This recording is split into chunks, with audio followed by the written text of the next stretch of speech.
awkward stare.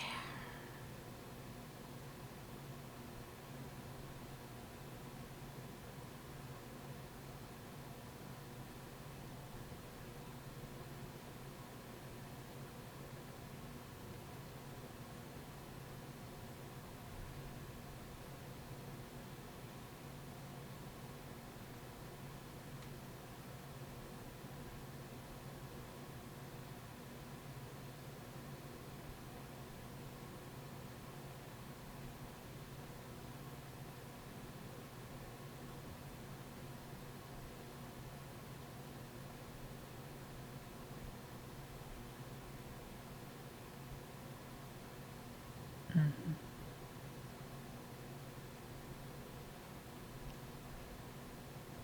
Yeah.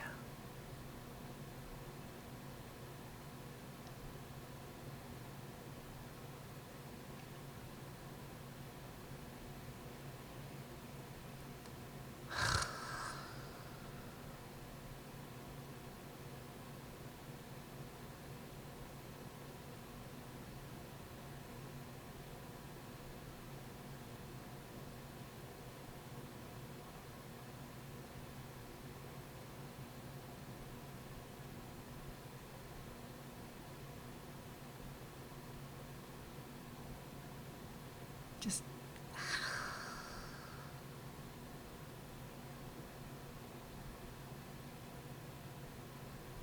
colorful, awkward stare.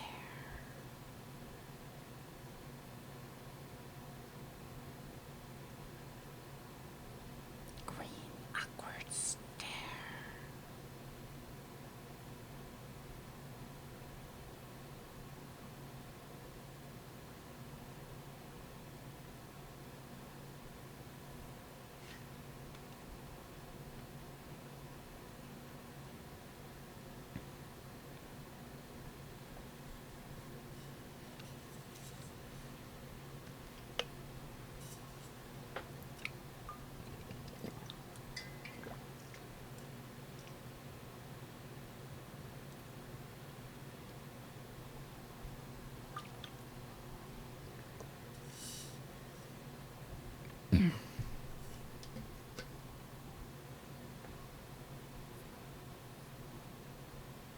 Could you imagine if I turn this thing off?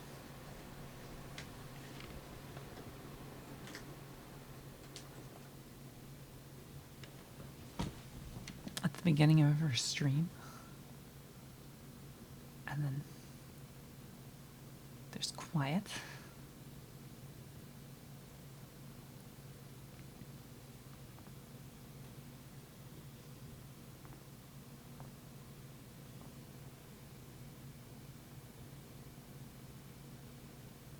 And neither can I.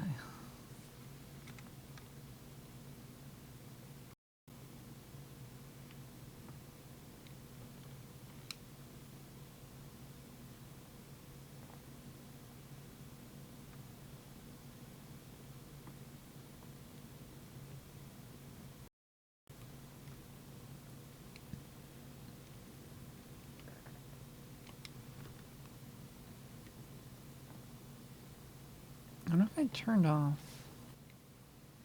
I wonder if I turned off this gain. That's probably not as audible.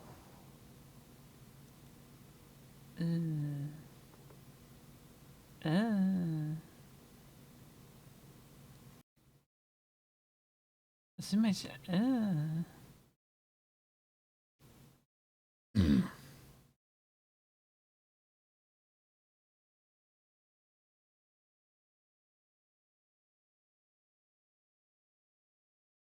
Hello and welcome to Kitco 36 Dormant Cast of Bridgewater, Kingdom, Cabbage McGravel, Zyko Cat with an X,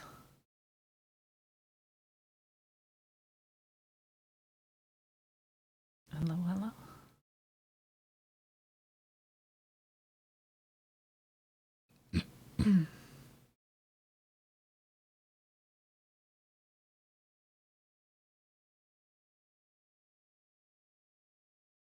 How am I doing?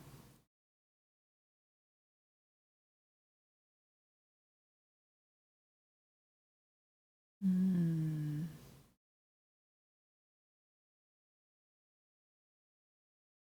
Not very good.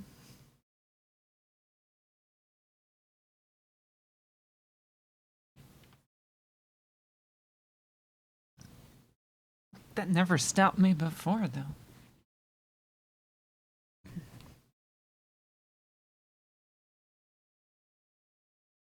No, wait, that's a lie. It has stopped me before. A number of times.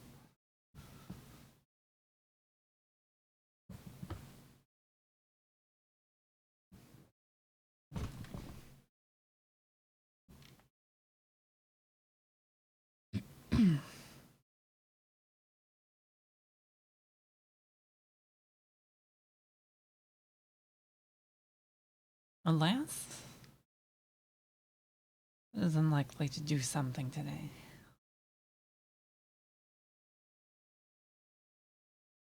So I don't know why, but like.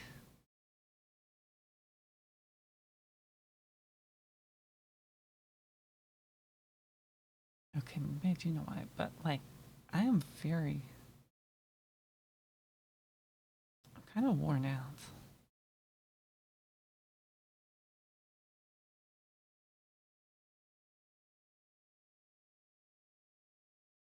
I'm in a galaxy far, far away. In a time long, long ago.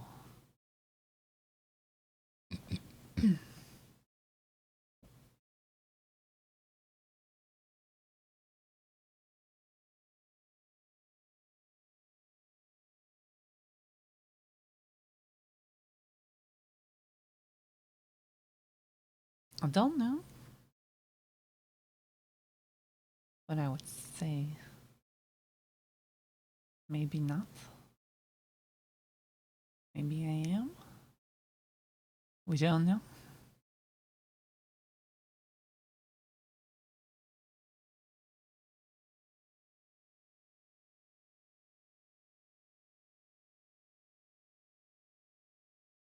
It's so, so much quieter than it used to be. By turning off a single fan. Amazing. Magical how that works.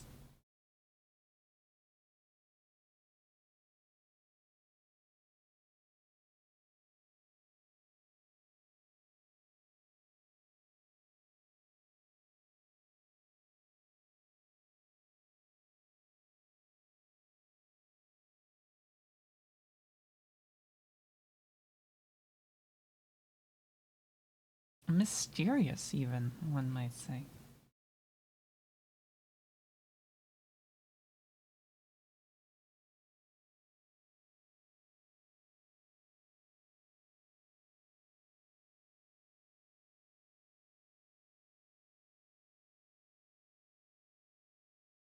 Peculiar, even.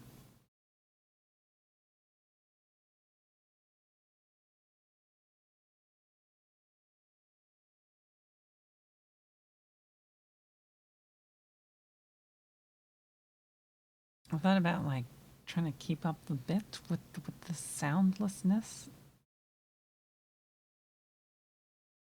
but like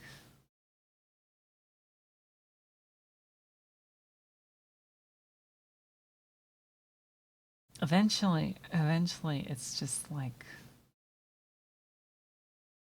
a very awkward.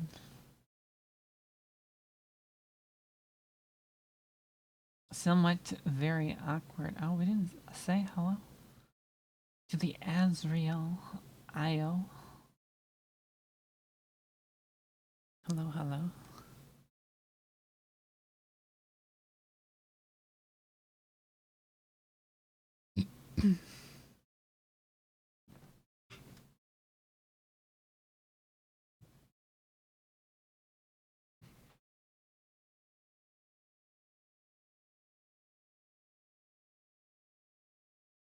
Mm.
Yep. I'm just kind of sitting here. Uh huh.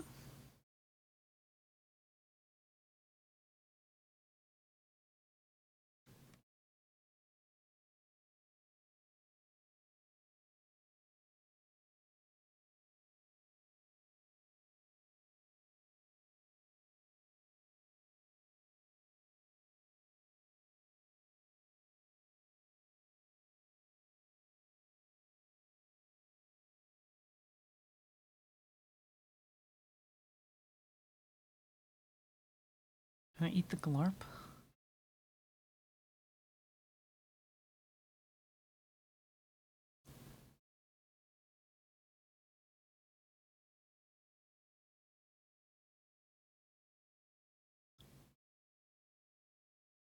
Oh, it keeps moving.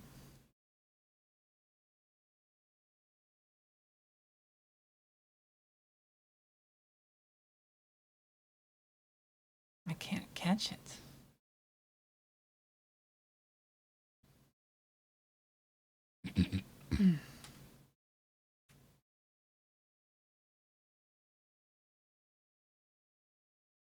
I can't catch it.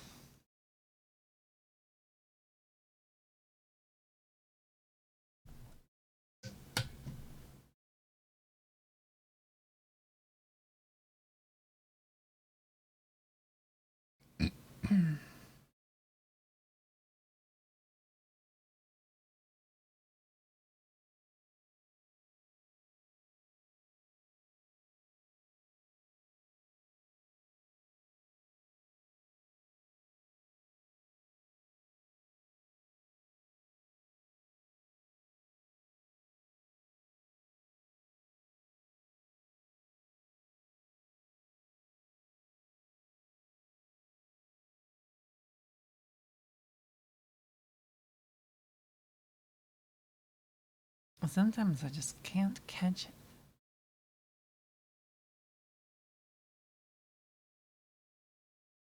Which is the egoist. Again. Hello, hello.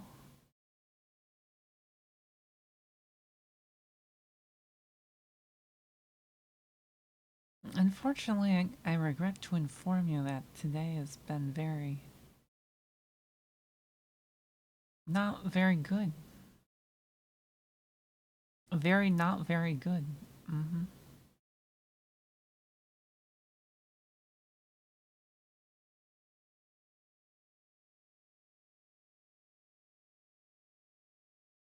And that I have been in not the best of ways today.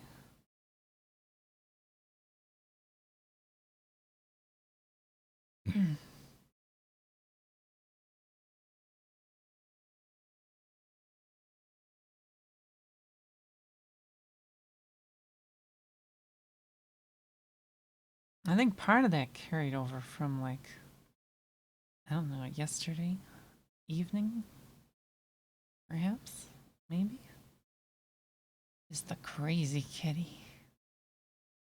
Hello, hello.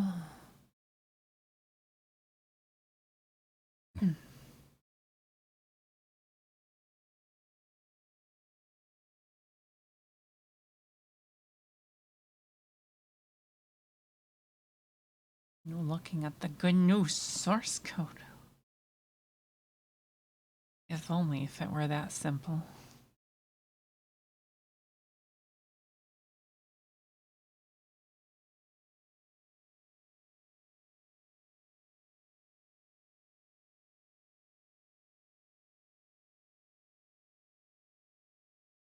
If only.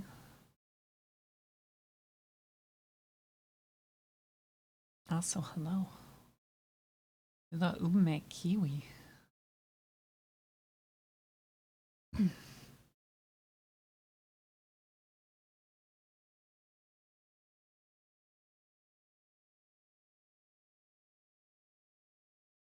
Why do I put the in front of the names?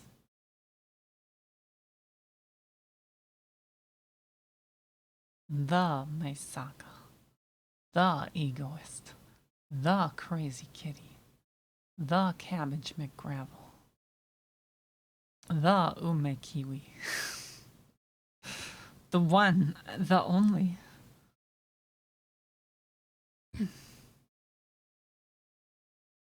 The Mrau. Maybe.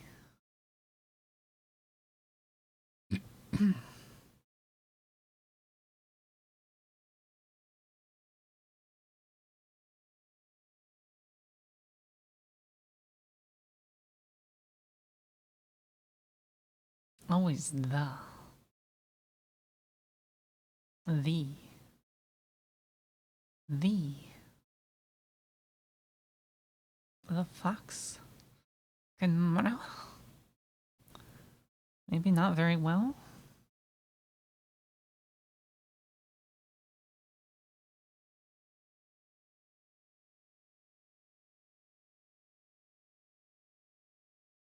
Proving once again that no one knows what the fox says. Even all these years later.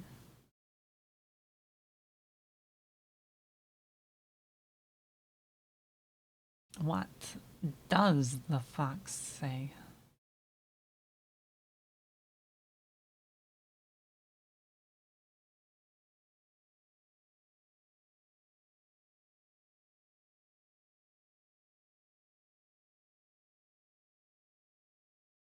No idea.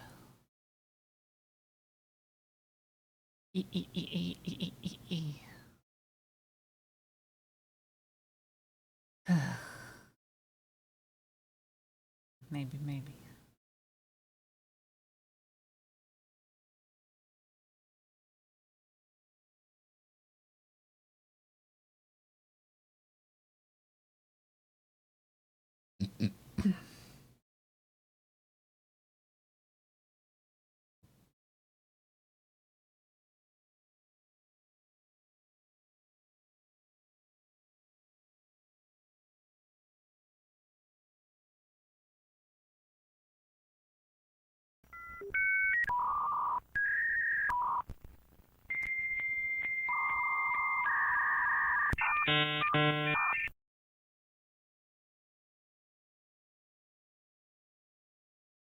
You know, I kind of wish there was like a longer modem negotiation sound that I could use. Sometimes I feel like some of my little alert box things need to be longer. Then they might get irritating or something though. But I feel like they need to be longer.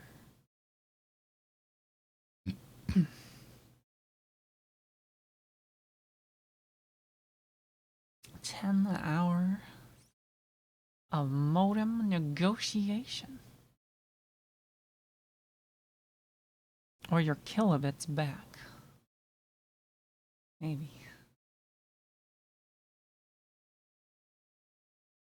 Gotta get some of that 5,000 kilobit modem.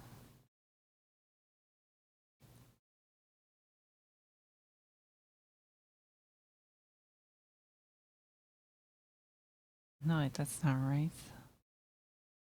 That's not right. All right. All right. All right. All right.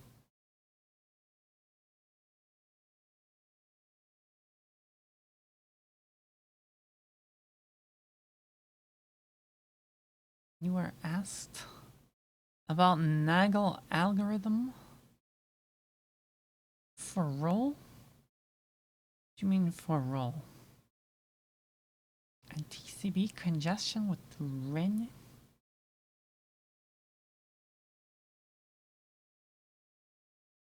Not the Nagel algorithm.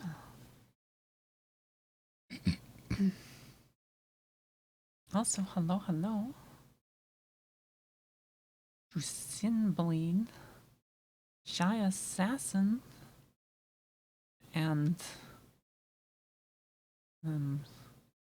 random bot that got caught by Automon.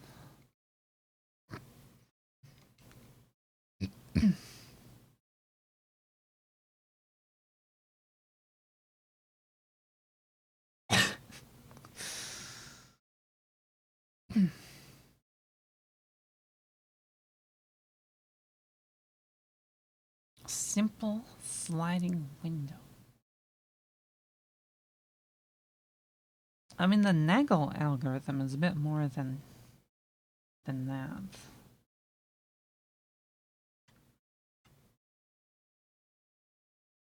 Did I ever tell you the story of the world?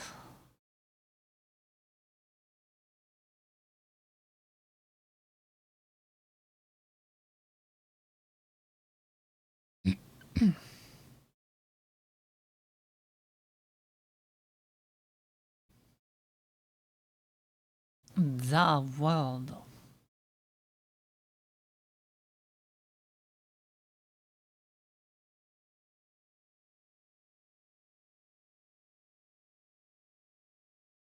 Maybe not. But it's kind of a silly story, and it involves the Nagel algorithm.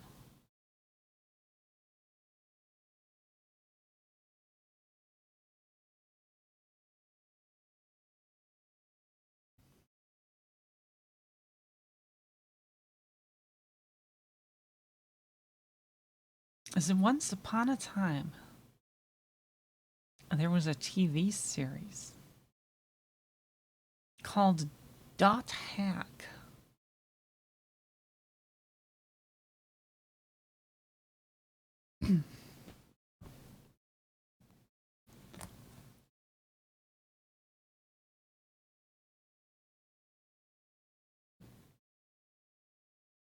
Wildly popular. There was also a series of video games based on the TV series. The TV series is about a fictitious MMORPG called The World.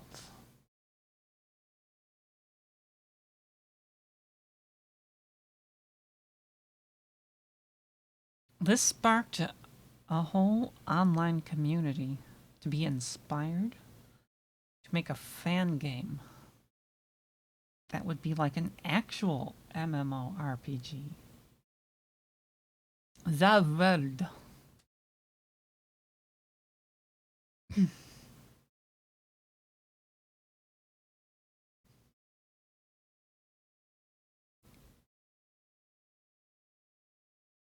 So, the game was kind of being developed by some people on a BBS.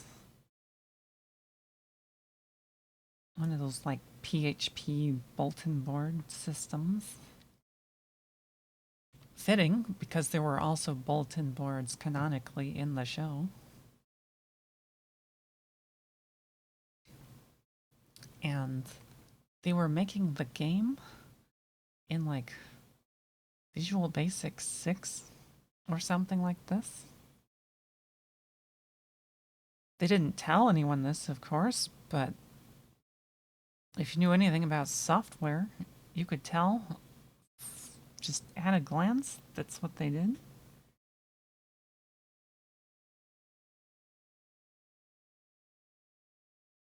And of course, I recognize this instantly because, like, I write software in VB6. Or I used to, including network software.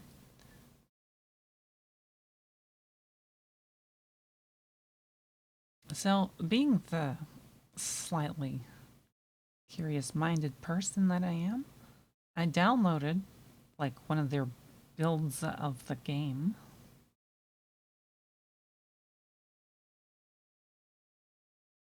And I was curious why everything in the game was very, like, laggy and unresponsive. And then it hit me.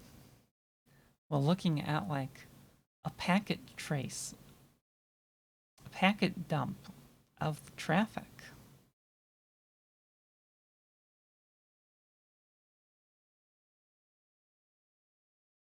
For a real-time multiplayer game, they left the Nagel algorithm on.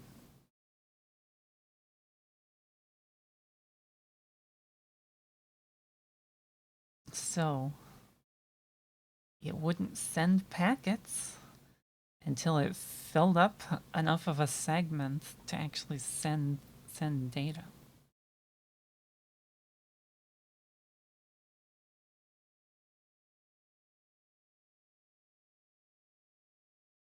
So to make the game sort of almost work, they shoved like tens of kilobytes of white space into the network socket connection every time they needed to force a packet to be sent.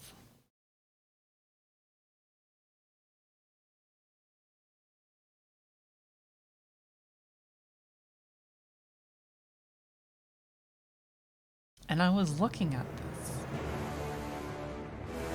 and I'm like,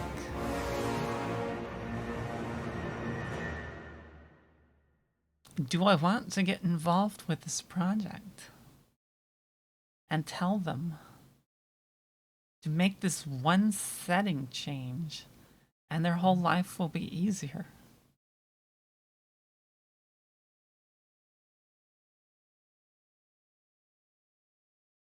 And I'm like, no, I don't think I do. I have enough going on as it is in my life at the time. And mind you, this was like over 20 years ago? Maybe? Maybe less than that.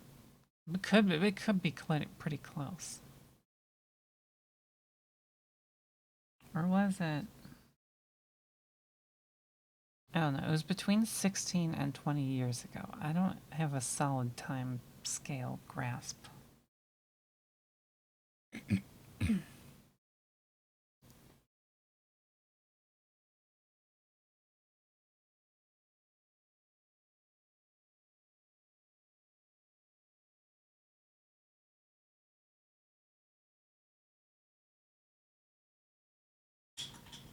Probably 384 Fox years.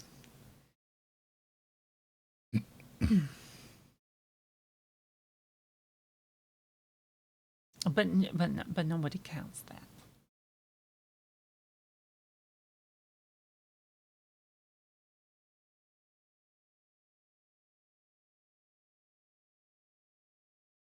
But I'm like, nope. I'm not going to interact with them.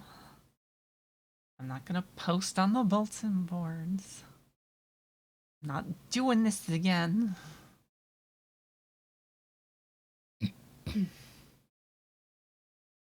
Stayed far away from the project, but I checked up on it every few years.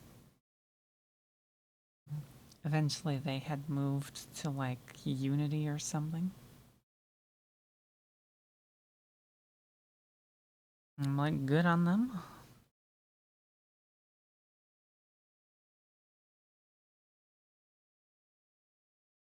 But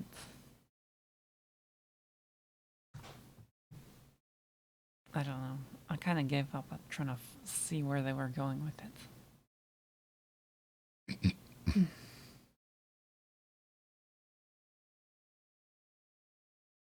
Simple fix? I'm pretty sure there was more than just a simple fix that was needed. Because, like, the original one was 2D. But when they went to Unity, they started making things like 3D. And I'm like, fair. You can do 3D in Visual Basic. I've done it. I wrote like a whole 3D game engine in Visual Basic. I would not recommend it to anyone.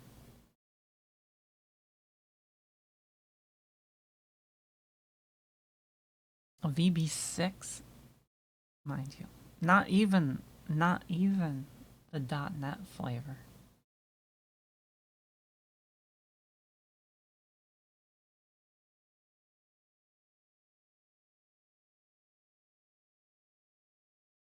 No VB6 OS. That would be bad? No? No. Unacceptable.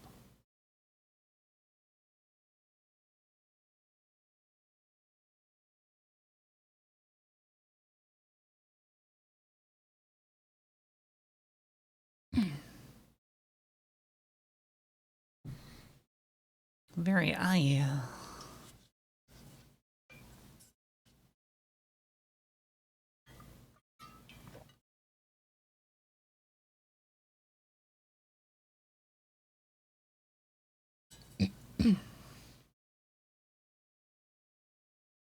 If you want a VB6 operating system,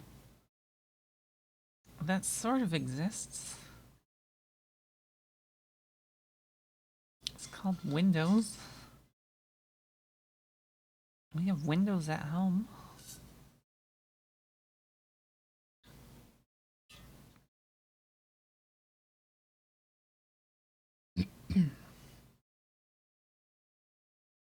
As long as it's not Windows Home.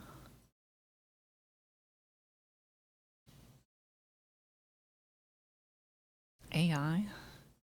Ads. A complete and total inability to customize anything? Oh wait, that's every version of Windows now.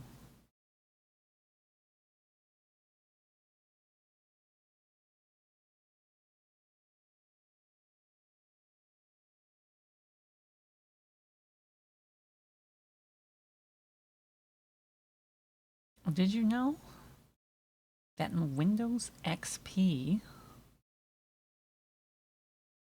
you could customize all the UI fonts, including like the font they used on the start menu? In Windows 7, they took away the word start from the start menu. So you obviously couldn't change that. But you could still technically change the UI font.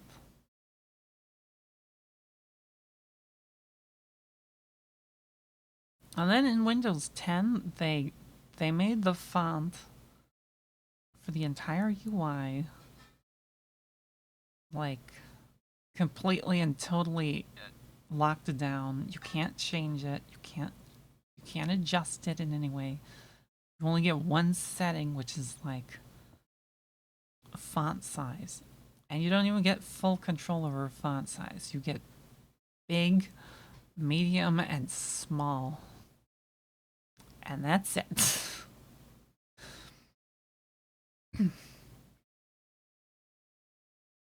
But in Windows 10, you could still move around the taskbar if you wanted.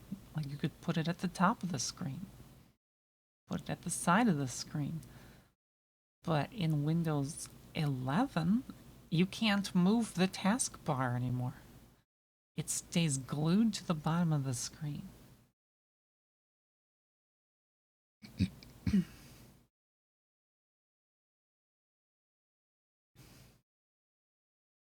File name sensitivity in NTFS.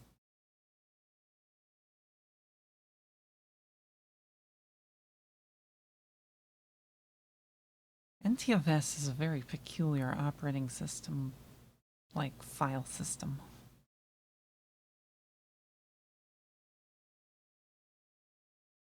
A very, very peculiar file system.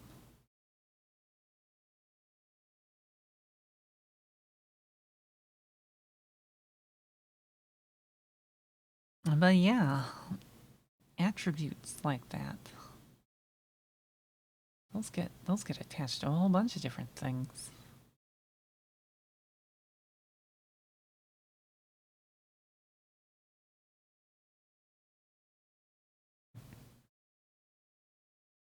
You can also mark individual directories as compressed, on disk encrypted,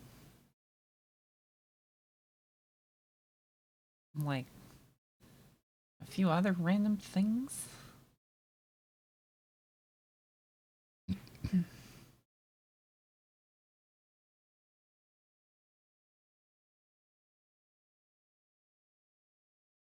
I'm not sure that I was aware of like file name sensitivity, because that is something that it's not like widely supported in Windows. I'm not even sure if Windows will let you like set the file name sensitivity attributes.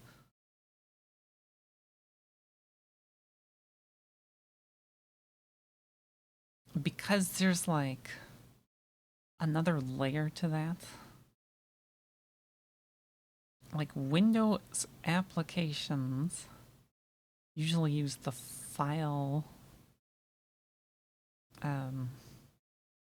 standard Windows file name sensitivity settings for the desktop API or whatever. And your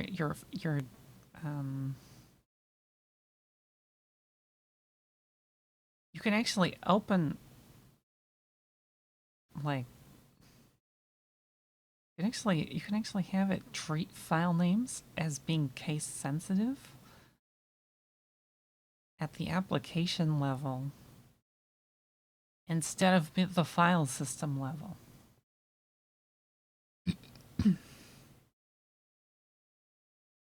And they partially did this out of compatibility with like POSIX.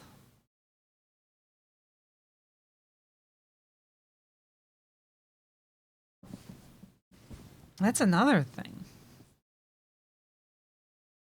Windows has like a POSIX file system compatibility layer.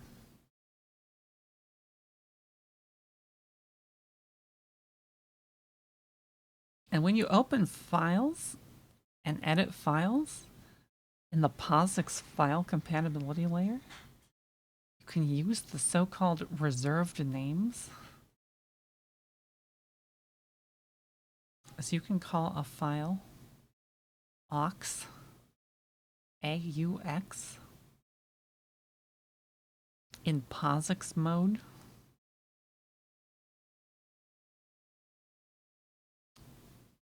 But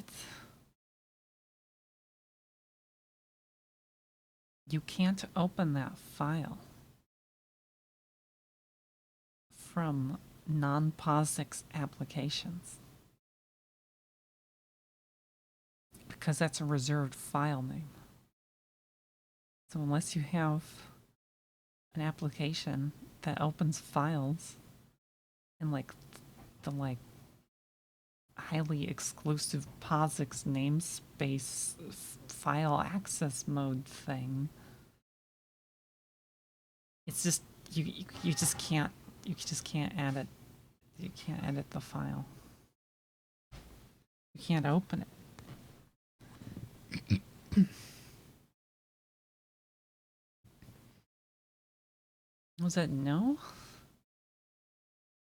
Because there is a separate API, a file mode API. Actually, I think it's the same thing. You call like the open file function, but you pass it a flag which is like open this file in the POSIX namespace.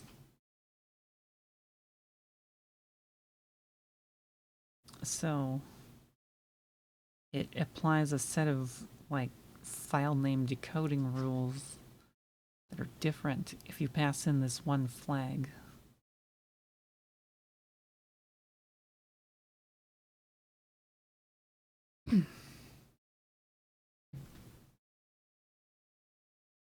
And among the behaviors, it requires like case-sensitive file names.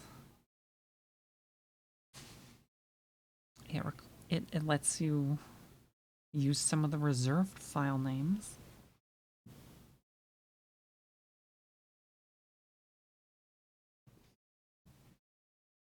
And there's a couple of other things with how it resolves paths. They're kind of specific to it.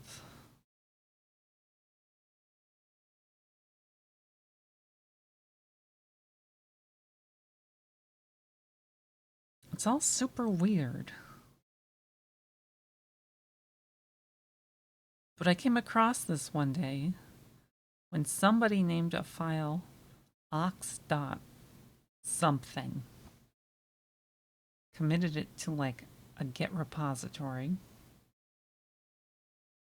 presumably on like a Linux system, for like a multi-platform project.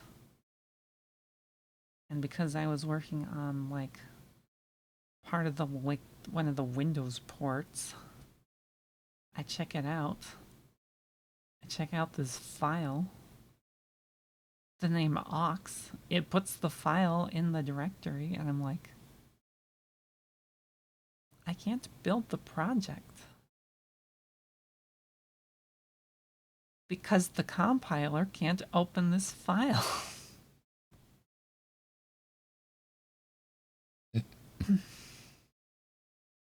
Because it's reserved.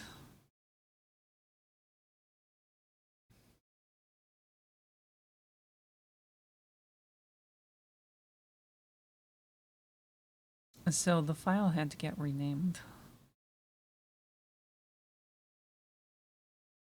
That was fun.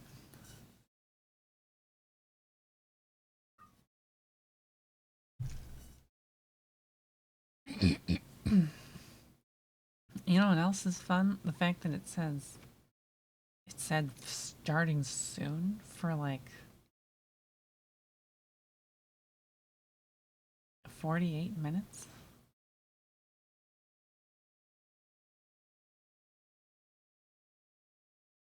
How about no more of that? And no more starting soon.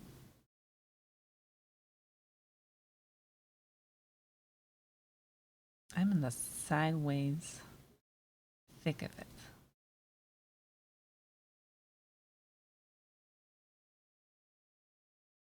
Isn't that how we define soon? Exactly. But maybe not.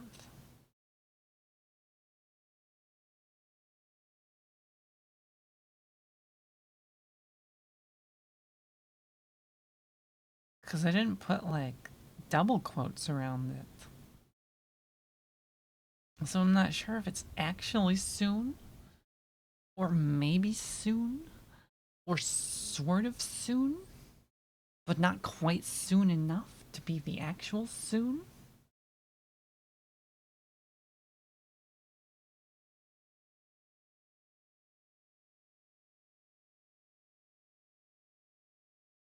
But it's definitely not Soon.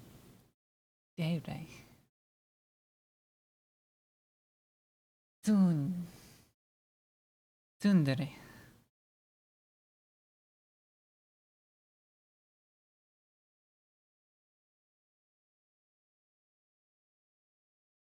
Not like I want to stream or anything. Which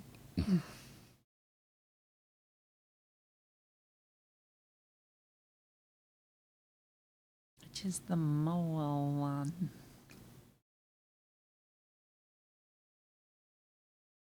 I feel like I remember the Moelon from somewhere before. Somewhere. Somewhere.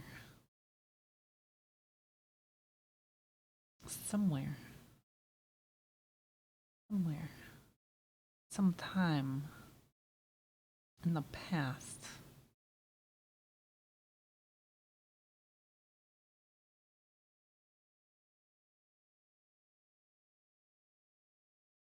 Sometime in the past.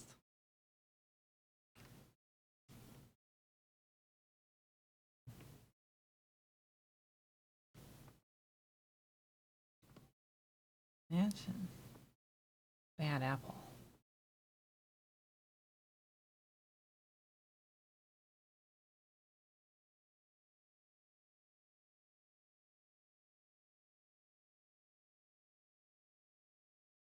Imagine.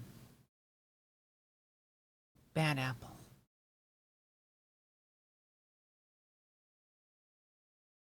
But it is projected through my hair.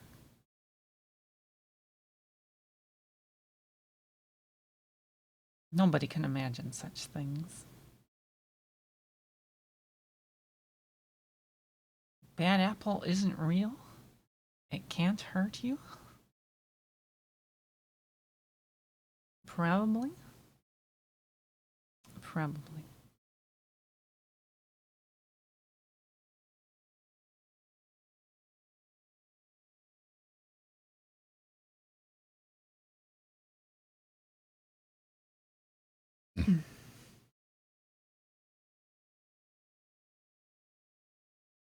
I think the real reason, though, that it's like soon, but not actually soon, probably be to like try to warm up my voice or something. Or something.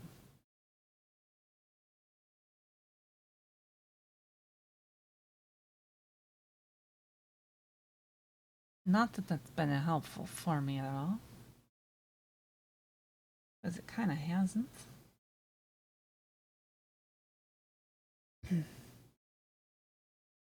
But oh well. I might say.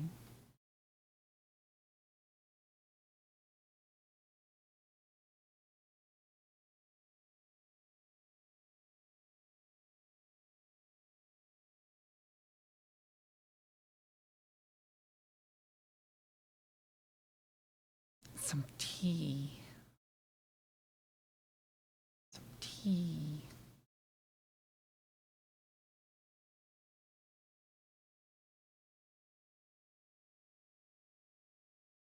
I wouldn't mind having some tea. I don't have any tea. I'd have to get up and make some, of course. Bring it into existence.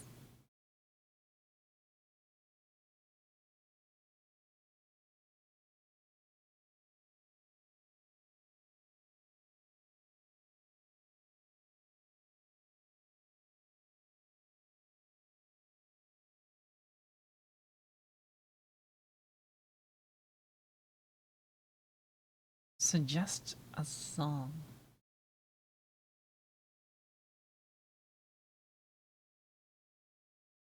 You know, I kind of mentioned this before, but you can technically suggest songs if you want to. This is possible.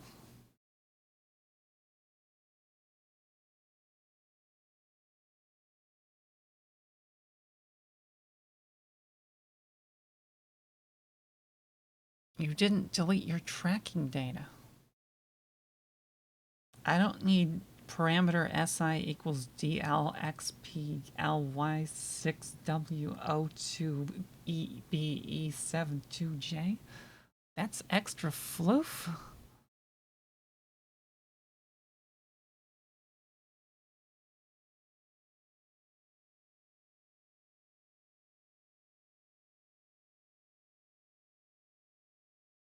Extra floof.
Scroll. Scroll. Scroll. 空にまつわを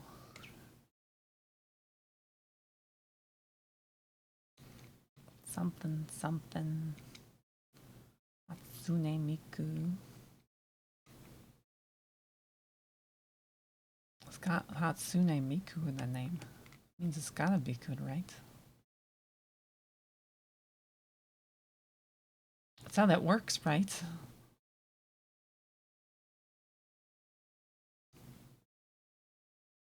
Oh, did I set this to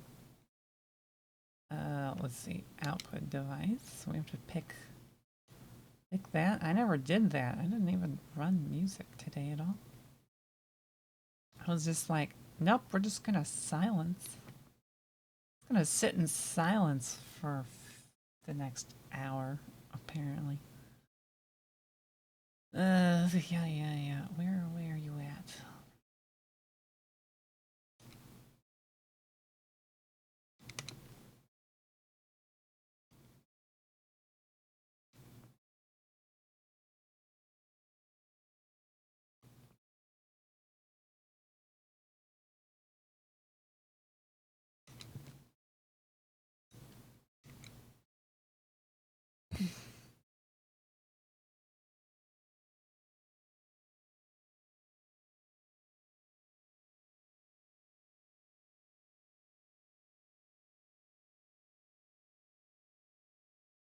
I've talked before about like the possibility of like automating song requests slightly.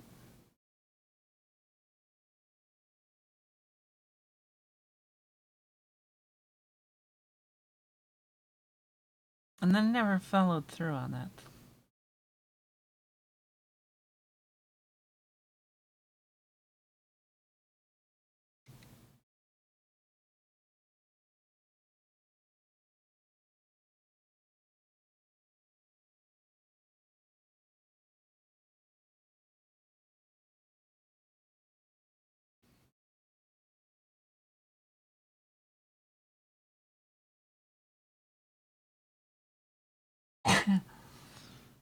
The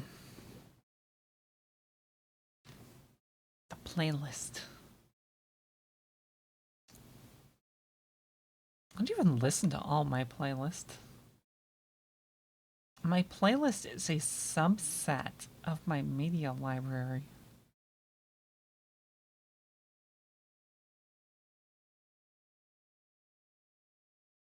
I say a subset, but still like to listen to the entire playlist from start to end is 83 hours.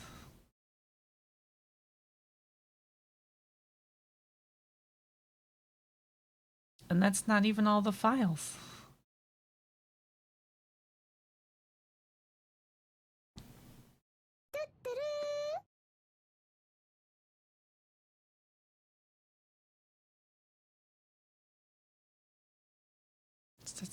That's like 2 Mesaka streams. No, it's got to be at least 3.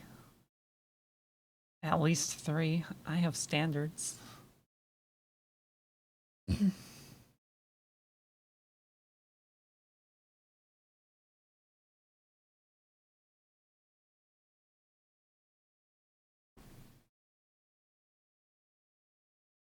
Also, hello and welcome to Shy Assassin VT. Did we say that already? I don't think so.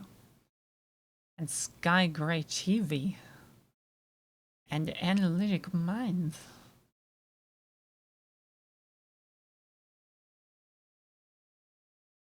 It's 2 with a big stretch break.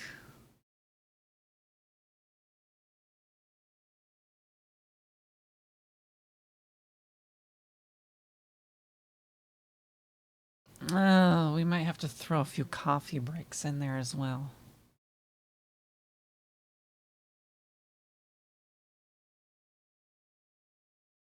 Otherwise, it's not likely to go well for me.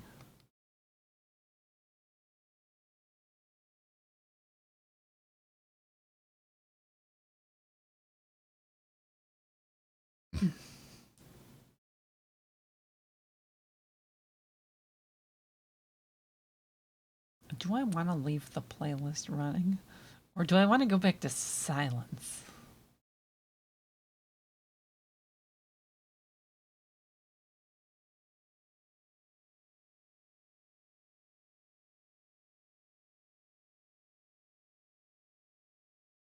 Well, either way we slice it, I want to turn the audio source on the bad apple off.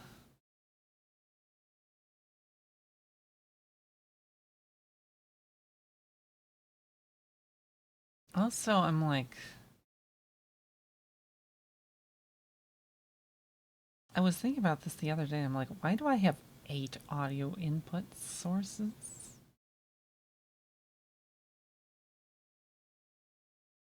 I only use like 6 of them. The other 2 are just kind of chilling here doing nothing. And even one of those doesn't actually get used anymore. It's kind of deprecated. But really, that's only like 5 sources. As opposed to all 8. Or 9 if you count the bad apple. Bad apple is an extra audio source.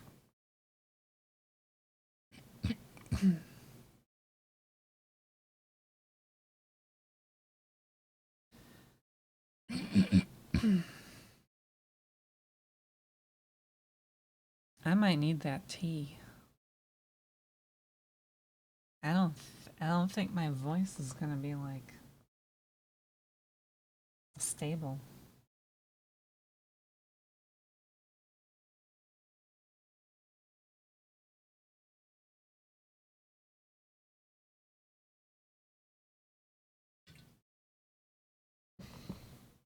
No.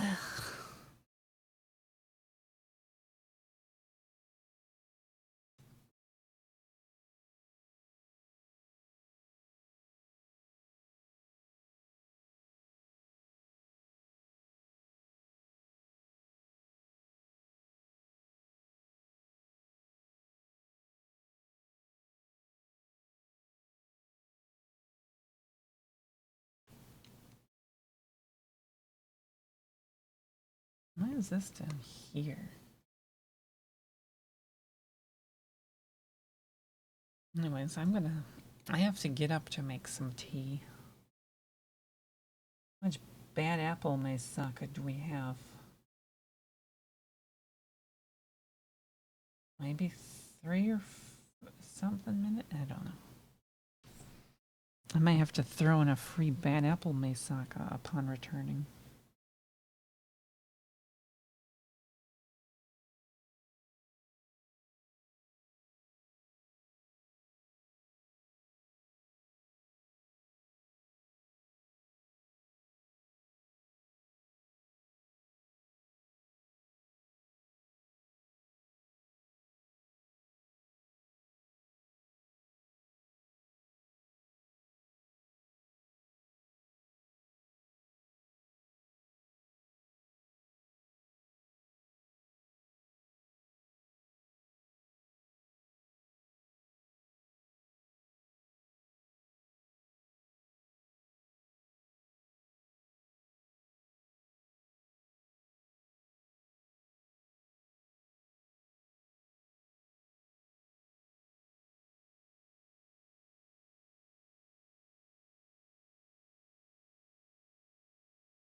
An error has occurred.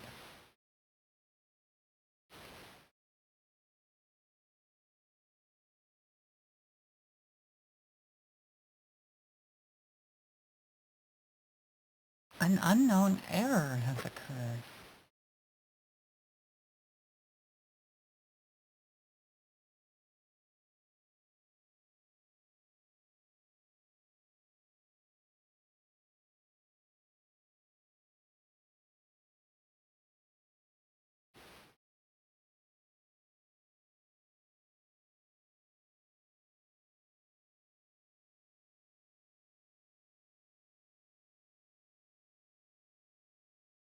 Your call is very important to us.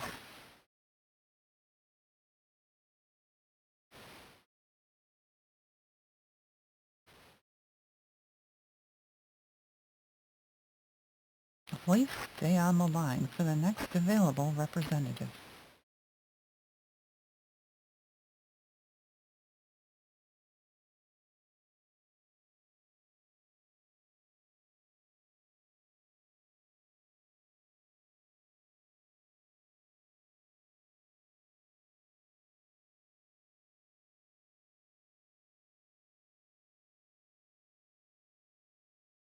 Unironically, we did have to turn it off and on again.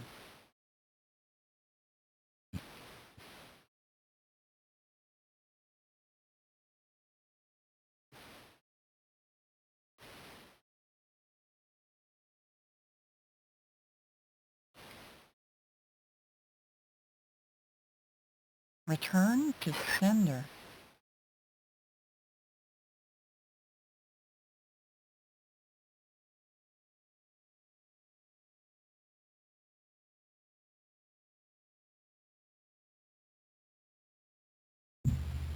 Ow.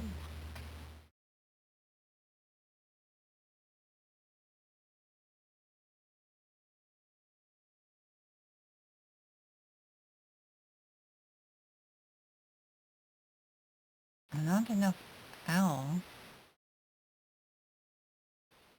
Ow. Ow. Ow. Enough ow.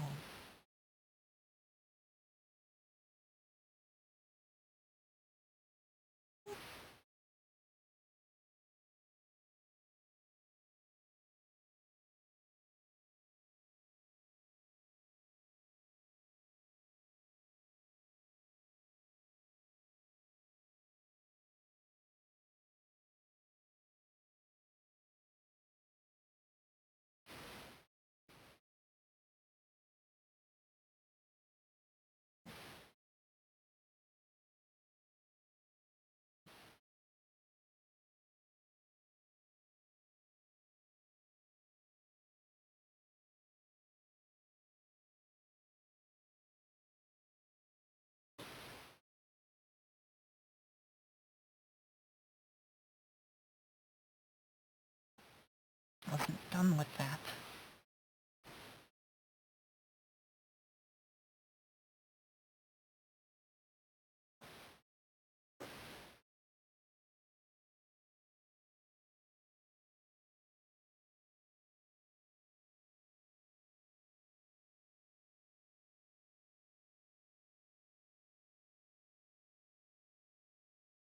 We're not sheepy enough.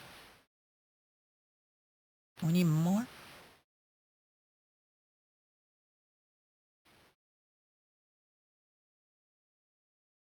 I want the bad apple one again.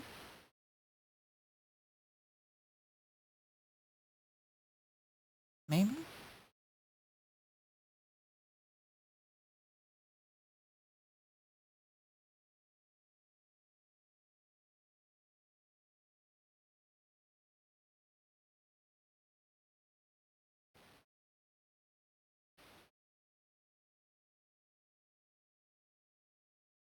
Possible? Possibly.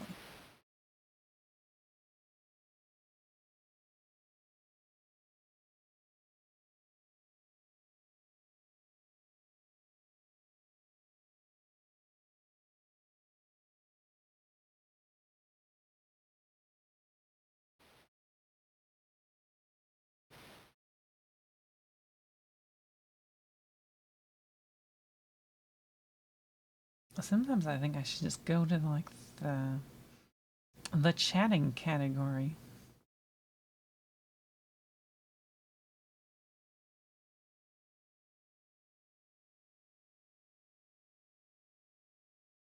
Maybe. The tea.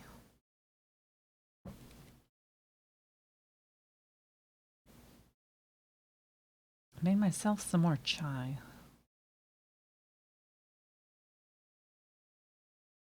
It's a good choice.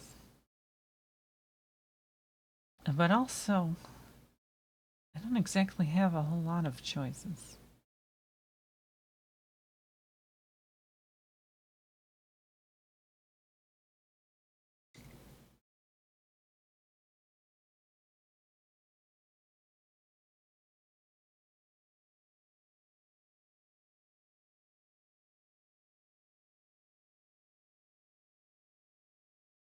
My tea selection is a little bit limited.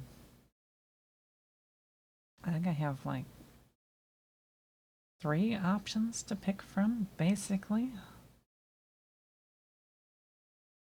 And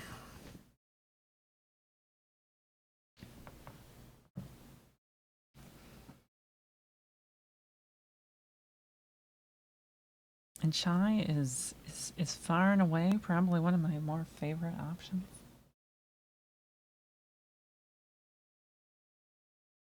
Probably. Probably. I don't know if I could pour it out yet.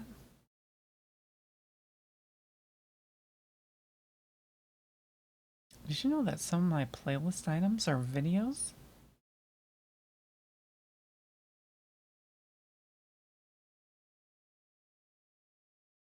Did you know that I have a video running on my playlist? It captures the video and puts it in my hair instead of Bad Apple.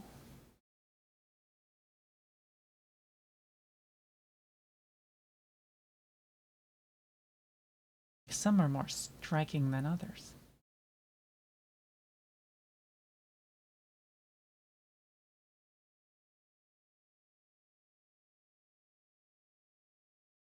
I usually don't download media as video,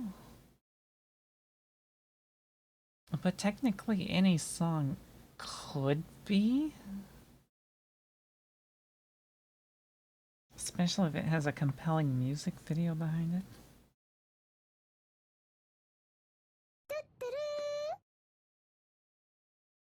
I'm like the biggest Chibi-Saka. Also, hello and hello to Jade-san.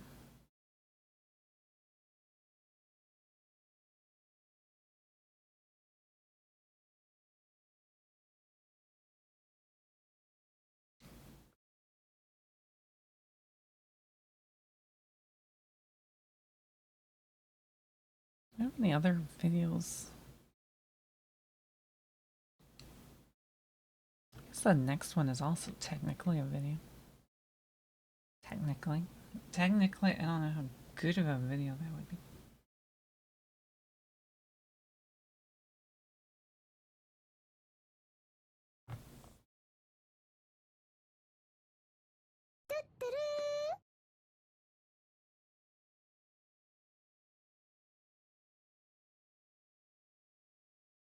Meisaka song video?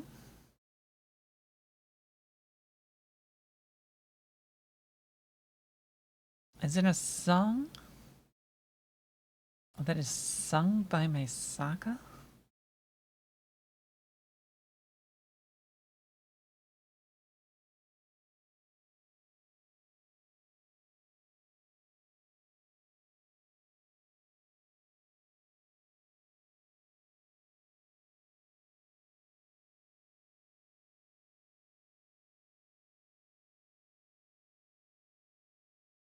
I don't know what to think about that.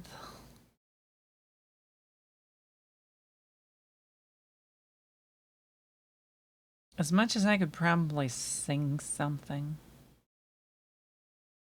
I would be kind of hopeless when it comes to actually making video.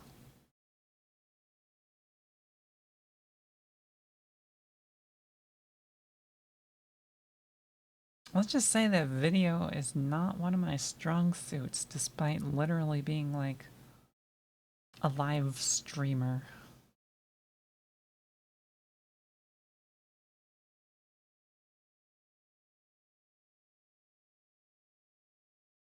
It takes a very, very different kind of like skill or talent to make like good quality edited video.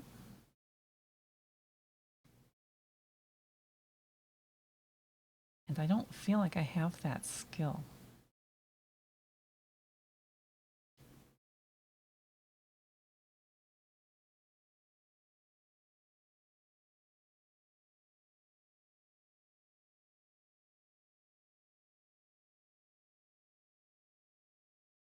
Like at all.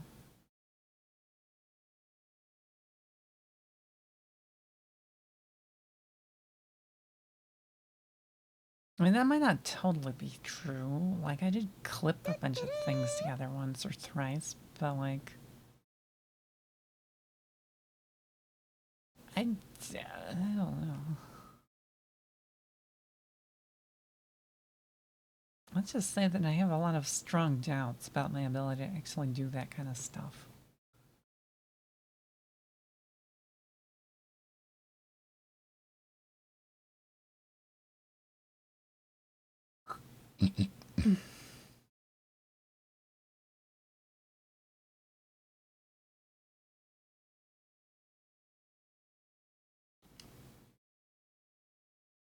And I don't really feel like my skills are infinite.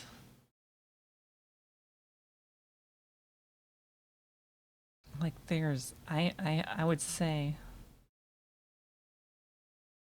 the way I would put it is like I have the potential, but not the actual like practiced skill. So if I were to try and make a video, it would be kind of just sort of, it'd be just sort of okay-ish, maybe.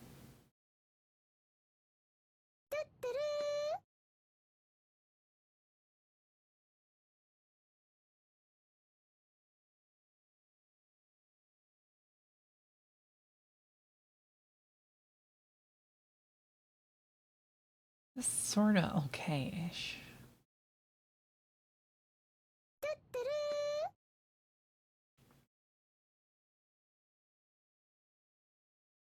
Many talents. I have talents. I'm a bird. Ha. I am a bird. Ha. Not a good bird. I'm not a bird. I don't have talons. Is this tea drinkable? It looks like tea.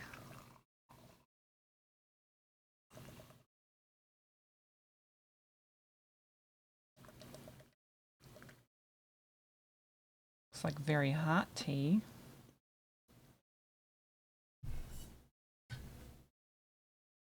It's burning my fingers. I should probably put that down.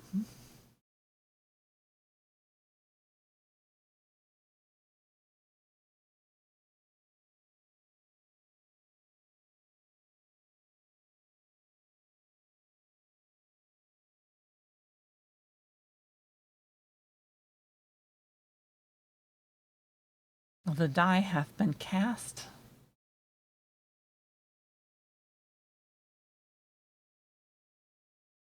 It's the big Chungus. Again, me putting the word the in front of names. Hello, hello. Or the full name. Big Chungus Migs. Migs? Migs. How am I? I love it when people ask me this question. Because then I can say with a very straight face that I feel kind of terrible. A thick chungus. Just rolls off the tongue.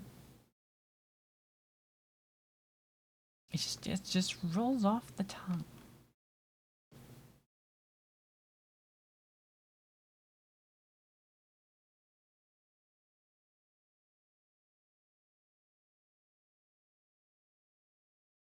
Trouble, trouble. Oil and something.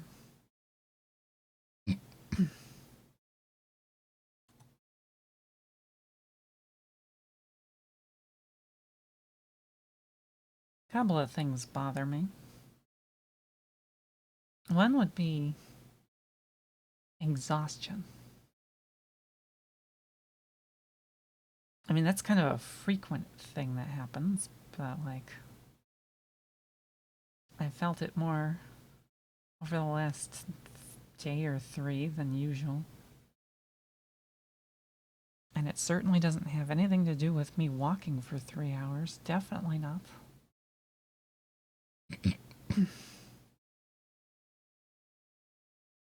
Or maybe it does. And then secondly,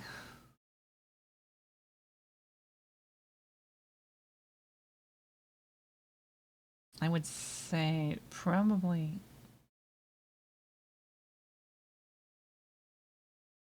I guess some level of like depression hit me again over the last week.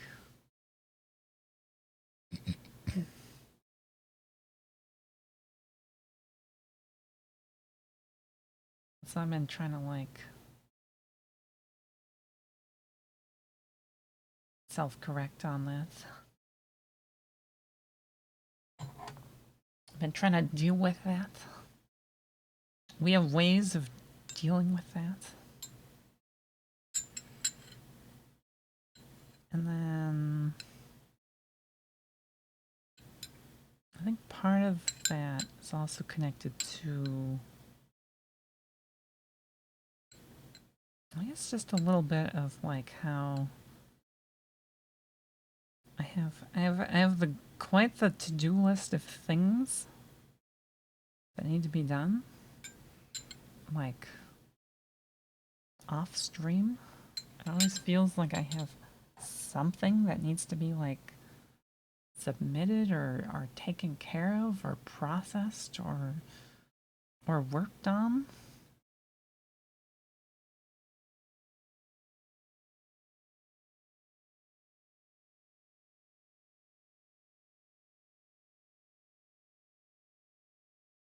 And sometimes I think that it's just, I don't know, there's too many things that I have to do sometimes.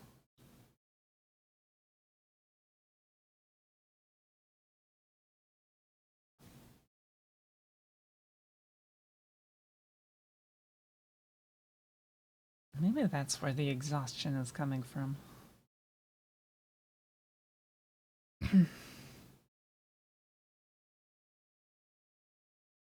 A clone machine.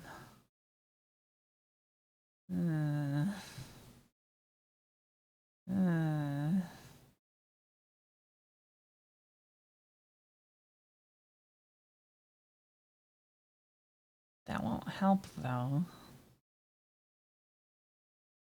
Because if I clone the Meisaka, then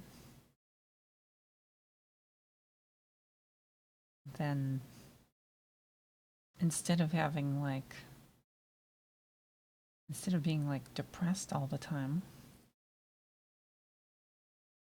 there will be like 10 of me that are depressed all the time.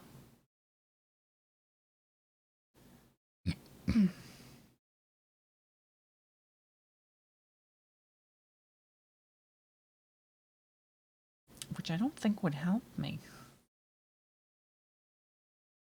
Can I drink this yet? It's very hot.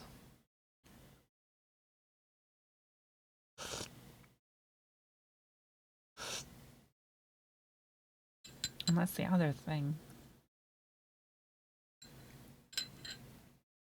It felt very congested today. So it's been bothering me a bit.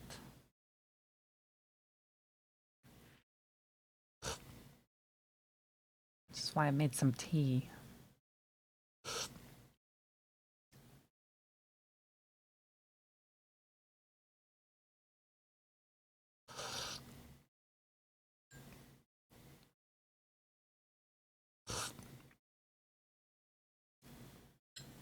Sometimes I talk to people about it.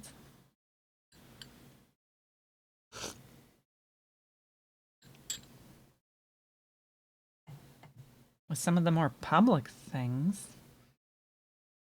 I complain about them on stream from time to time. For some of the slightly less public things, I might complain about them on my Discord from time to time.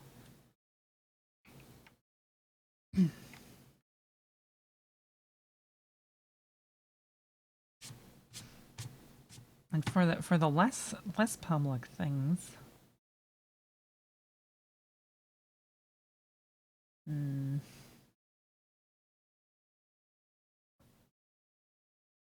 a couple of people who I trust. I complain to them about stuff. Sometimes. I don't know if I want to complain too much though, because then it just feels like I'm just spreading negativity or something.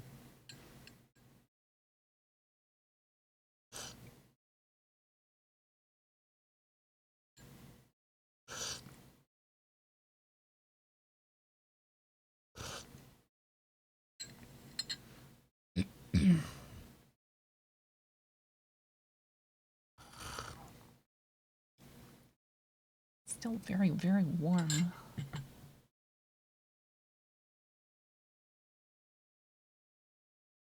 Like a few days ago,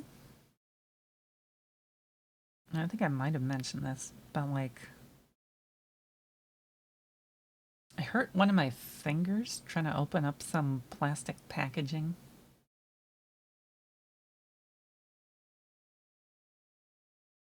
And that's made it very difficult to like,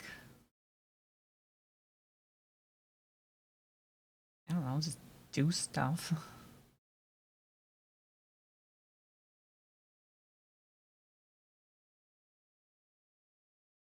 On top of the fact that like I already have like joint pain in my hands. Like not being able to use one of my fingers only kind of exacerbates that a little bit.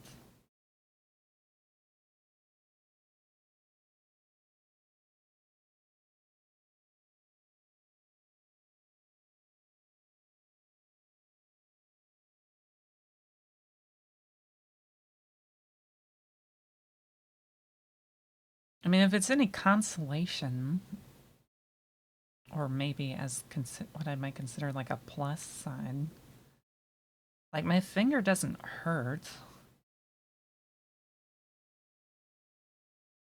I had to put a bandage on it, and I had to make sure that I just want to keep it from like moving around too much so that it heals properly.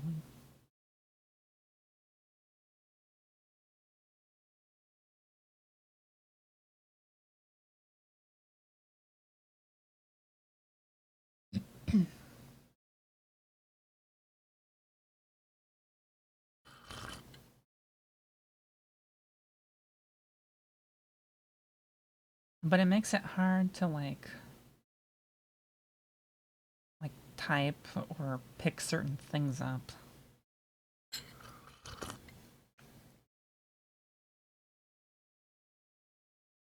So I'm like either have to use my other fingers or my other hand or just not do certain things. But I don't know if there's too many things I wouldn't be able to do.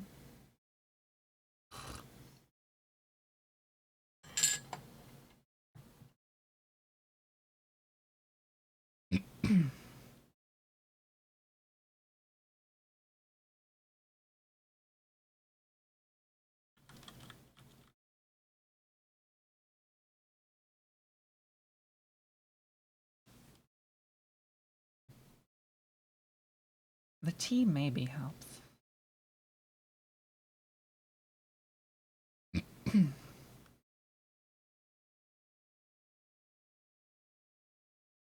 Maybe just a bit.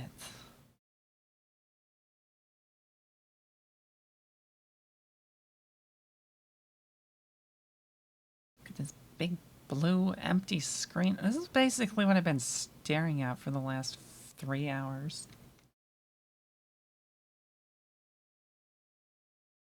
The empty screen.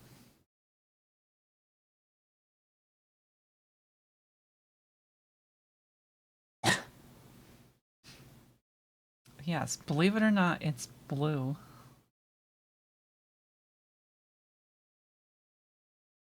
It's not like pure blue, it's like a slightly greenish blue. I don't know if like the stream is capable of rendering it out properly or not, but it's actually like a really, really, really dark bluish, slightly greenish color. Almost like teal, but not quite. It's more blue.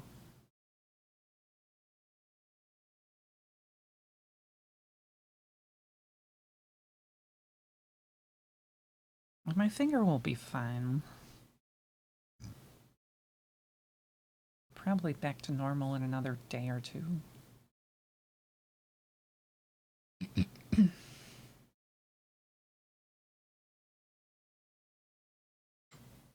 So I don't want people to worry about it or anything.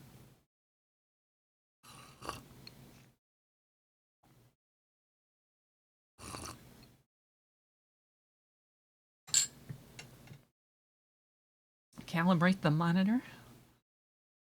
What, for gamma correction?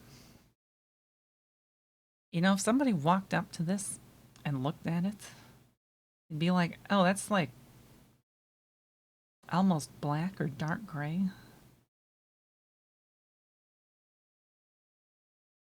Because a lot of like dark mode UI design actually makes the dark gray colors slightly bluish. This is a bit of a fun fact.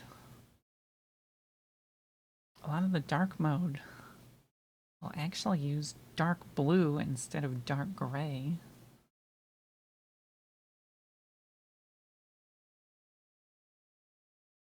Depending on the application. Some of them go the other way and use like sort of like slightly more sepia colors.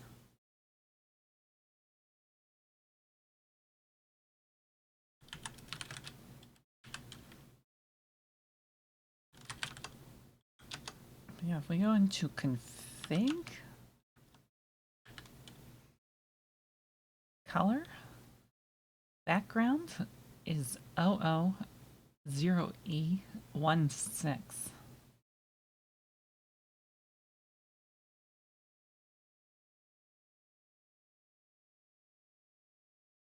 Slightly blue.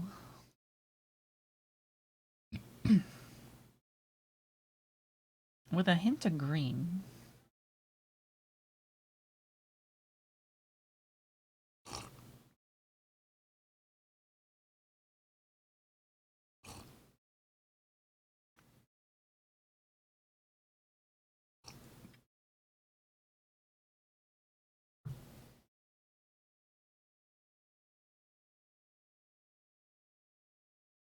Yeah, I don't know why I broke it up like that, but I did. Broke it up by color channel. If I said 000, that's very repetitive. If you're not paying attention, it'd be like, is that 2 zeros? 3 zeros? That's 2 separate color channels. I crossed the zeros across the color channels.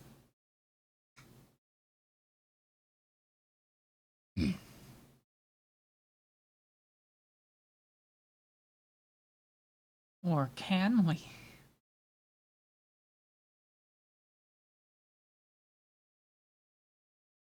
Regardless of the reasons. how we did it.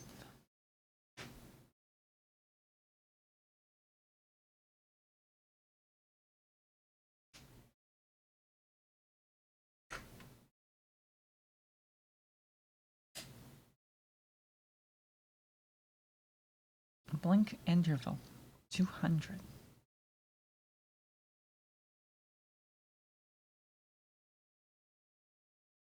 What if I made the cursor more spastic?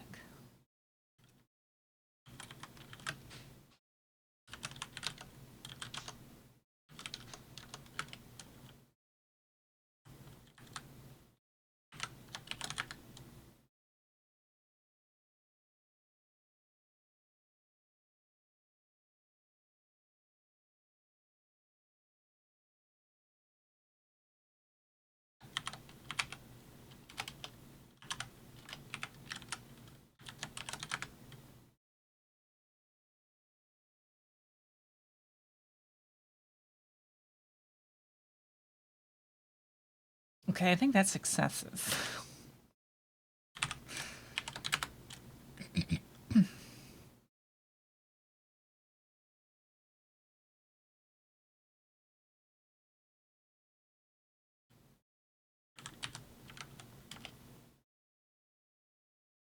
About 1200.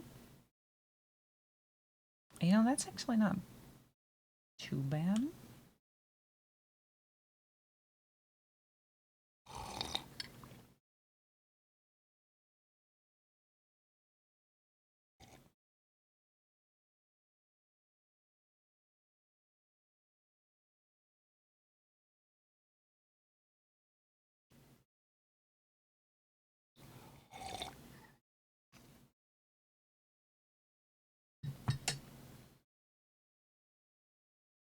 It's always blinking.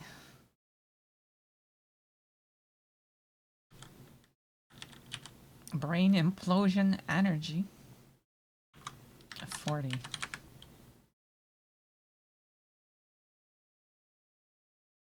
Cursor blinking intensifies.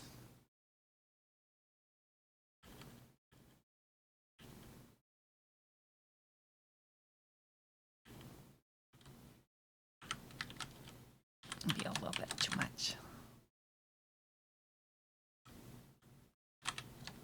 Oh, part of me likes 100.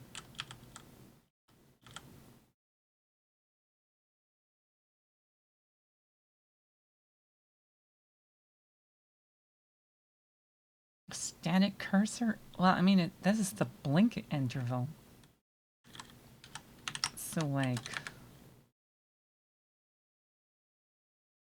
that's every frame it'd be flipping back and forth.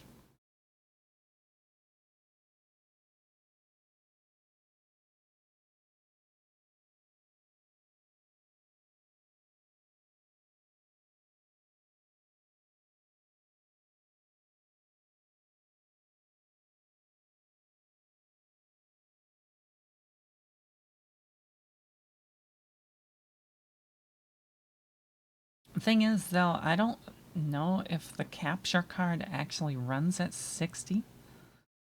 It might be that weird, like, 59.997 or whatever that stupid number is.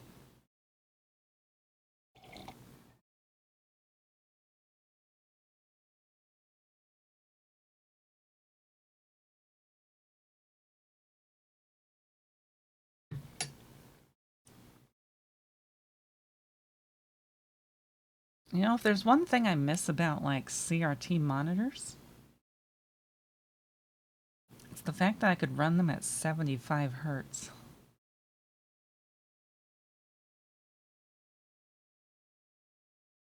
Which is a thing that I used to do. The 60 was too slow of a refresh rate.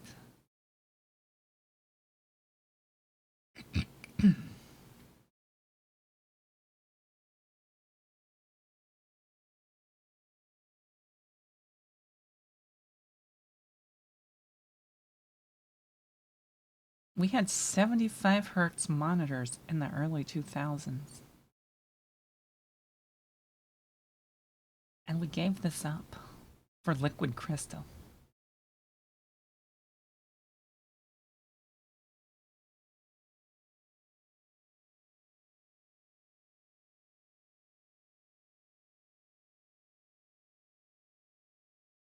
Liquid crystal technology hasn't really caught up until like maybe the last, I don't know, 10 years maybe. Liquid crystal.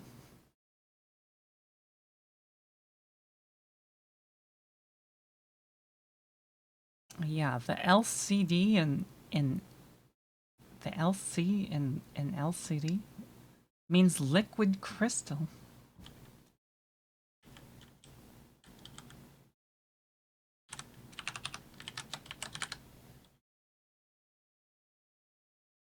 And it's not even proper to say that everything is LED because it's not all LED.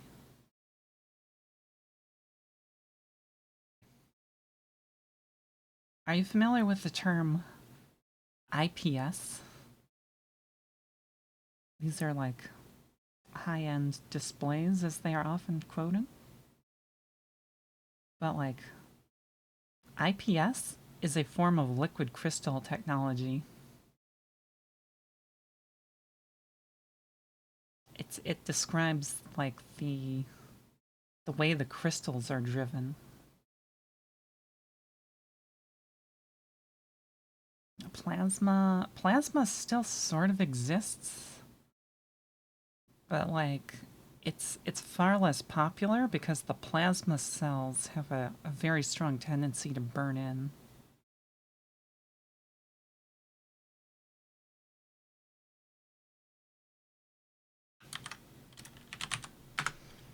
Where's Kryta? We need Kryta.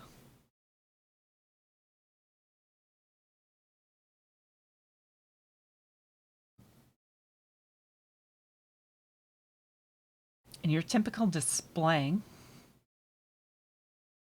has different layers.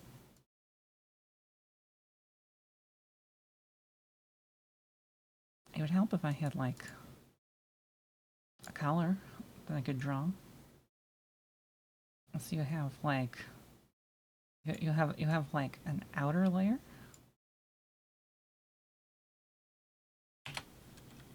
which is the surface.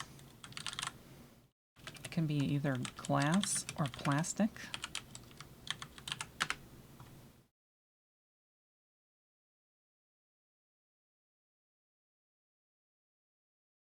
And then you have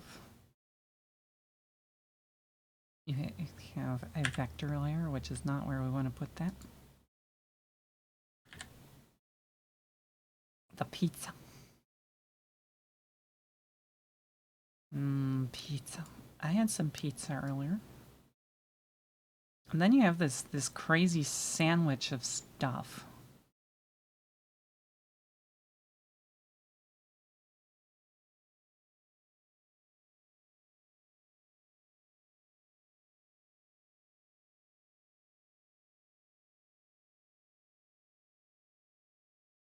This crazy multi-layer sandwich of stuff.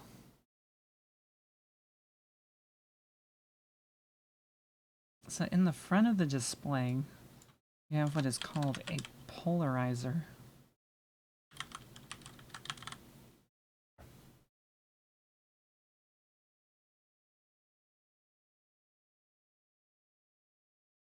Why is this on another vector layer? Oh my god.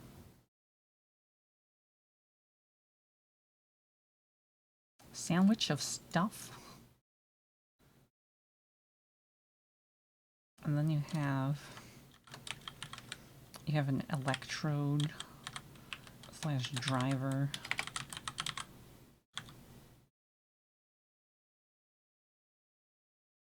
We gotta draw little lines. We gotta draw little lines on things. Very important. And then the bit in the middle. This is the meat. This is the liquid crystal.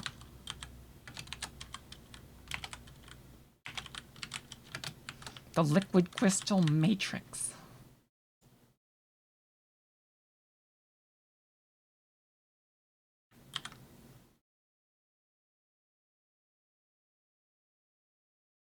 Which is in the middle. And then there's another electrode. There's then the back side here you have another polarizer. I don't think that's how you spell polarizer, but like, who's keeping track of that? I'm certainly not.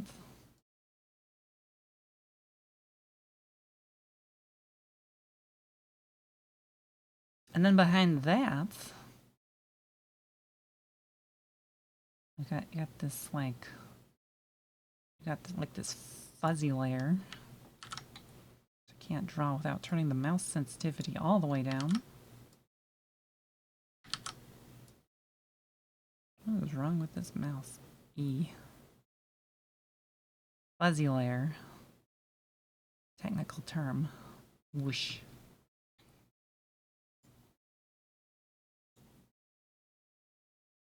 This thing is called a diffuser.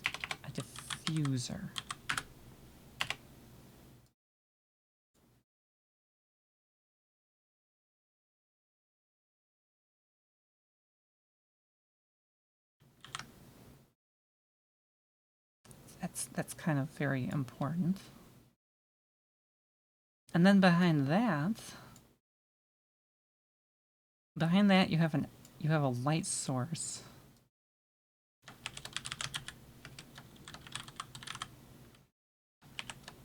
The light source is either going to be like a CCFL or an LED.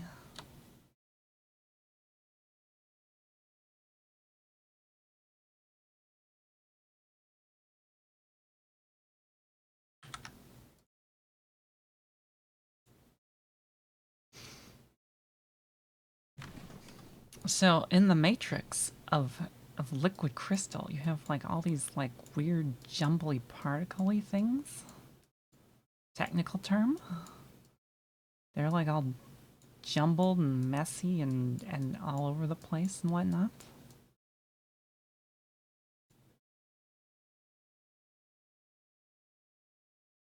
And what happens is you have a polarizer, which is like, it's designed in like the horizontal direction. Polarizers come in different flavors.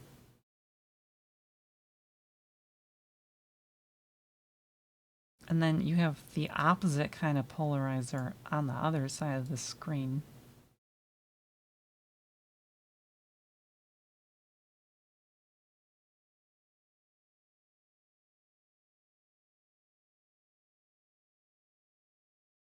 So let's say you are a ray of light. That harsh, ridiculously bright, obnoxious blue light, and you come out of the light source. You hit the diffuser, you bounce all over the place. Come out as like a big jumble of light. Whoosh. Going out every single which way. And then you hit the polarizer. The polarizer will reject all of the light. Whoosh. So that only like the straight light goes through. The light that's like in the same direction. And the rest of the light will just sort of keep bouncing around until it gets absorbed as heat or gets through the polarizer. And then it will go into the matrix of liquid crystal. The liquid crystal does something kind of ridiculous.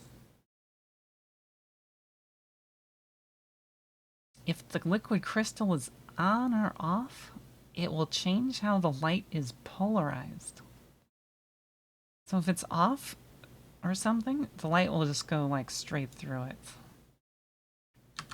Or no, I think if it's off, depends on the matrix topology, but like it will flip your light to being like horizontal, and it will go through the filter in the front, the polarizer, and then out of the screen, and then out into the universe.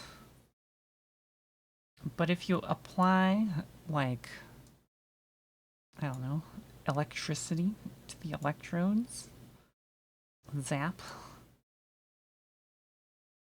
electricity will, like, grab the liquid crystal, and then your liquid crystals will, like, they'll sort of, like, line up and twist and whatnot. So if you have, like, some of that light coming in here, and it hits this part of the display, then, like, it'll come out of the LED, it'll get diffused in the diffuser, come out every which way, it'll get filtered by the diffuser, and then if it hits the active part of the display, instead of getting twisted around and flipped, it'll come through with its original orientation.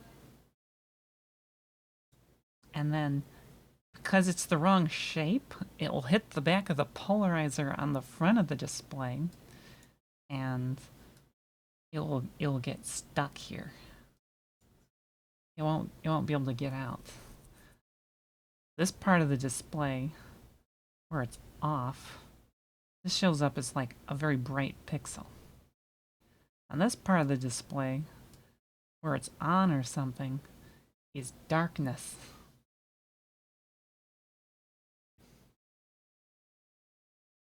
But depending on like your display technology, some of your light might come in from like this angle, sort of graze through the liquid crystal, and then come in at a slight angle through the front of the polarizer, which is probably easier to draw up here.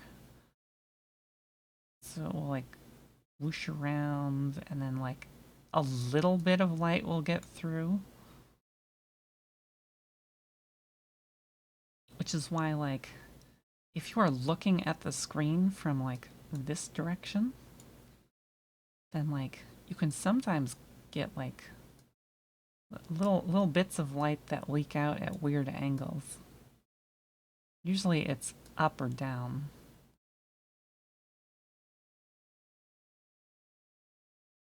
And the this is why, like, if you have certain kinds of LED backlit LCD displays, if you look at them at a particular angle, they appear like slightly brighter and maybe slightly washed out, even if they're showing the color black.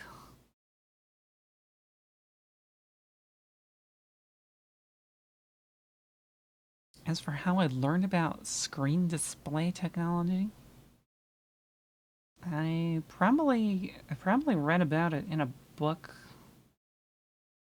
some stupid huge number of years ago.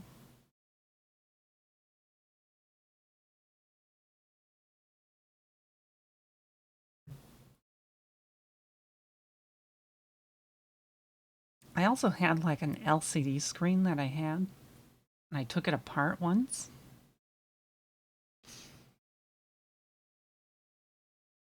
So depending on like how this stack is like tightly packed in here, like the polarizers, these are usually made out of like, I believe these are typically like, they're either made of glass or they're printed on glass. But the electrode matrix here, those are definitely printed on like glass sheets usually. And the electrodes, this is kind of the fun part. the electrodes are like a transparent material that's conductive to electricity. And they make these out of what is called, I think it's like indium tin oxide.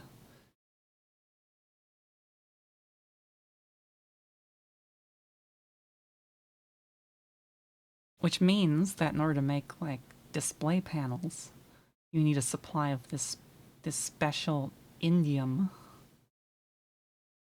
which is probably not a material that you've heard of before unless you've dealt with like display technology.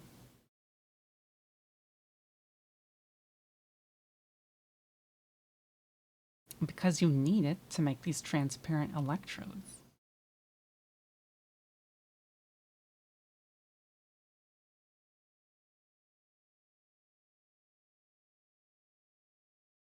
Another thing that you probably would not think of is the fact that, like,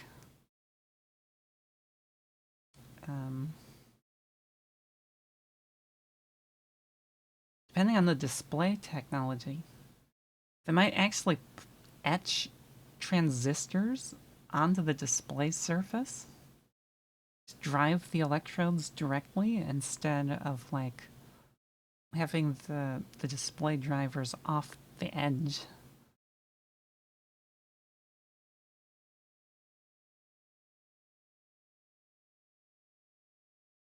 Also, I say this is CCFL or LED. CCFL is the old technology. It stands for like cold cathode fluorescent lamp or something like this. And they didn't actually put them behind the display. Instead, they put them off on the edge of the display, and then they replace this with like a giant mirror, and then they like have the lamps shoot at an angle into the diffusers. Which is why cold cathode fluorescent, yeah, something like that.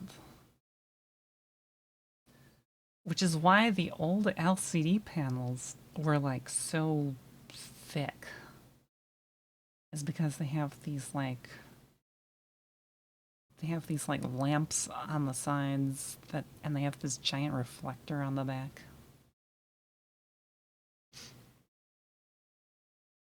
Like if you take the light source off of the back of an LCD panel, like just the diffuser stack, the polarizers, and the electrodes, like all of this stuff is actually like super, super thin.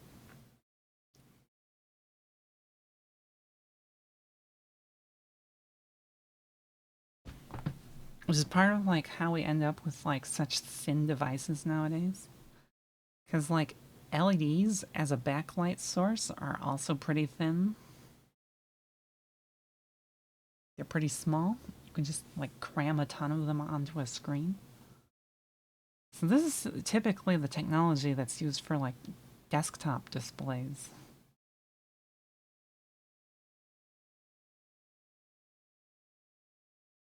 Because it's like, although it is kind of going away a bit. But they've been making like large scale computer displays, televisions, using like liquid crystal technology for like a couple of years. And by a couple, I mean like over 20 years at this point.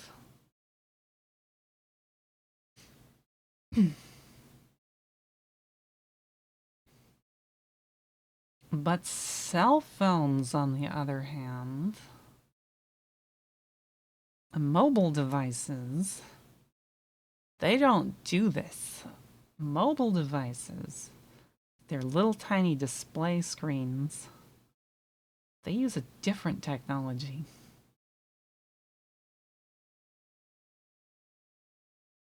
Given their density requirements of like little tiny displays,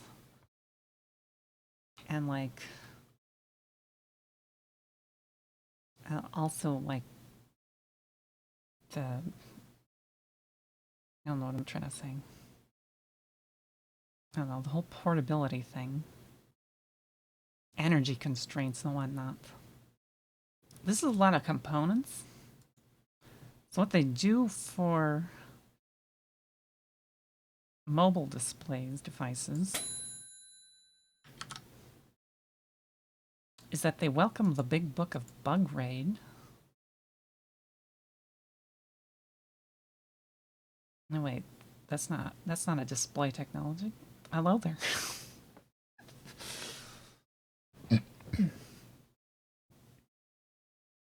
Very bug. Very bug. Hello and welcome. How is the bug today? How is the bug stream?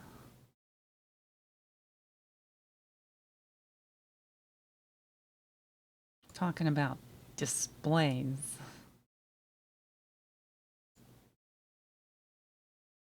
Who did the Common Lisp? Did you make anything in particular with the Common Lisp?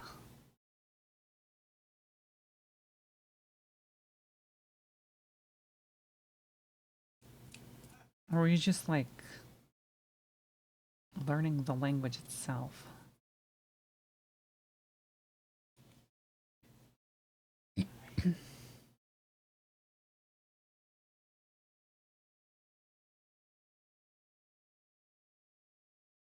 Wayland Bindings.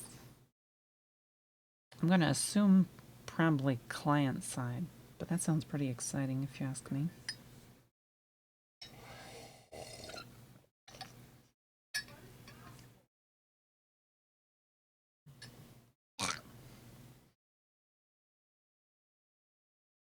I think some point like a month ago, or within the last month, I made like some Wayland bindings from scratch, but I was writing them in like C++, which is kind of like,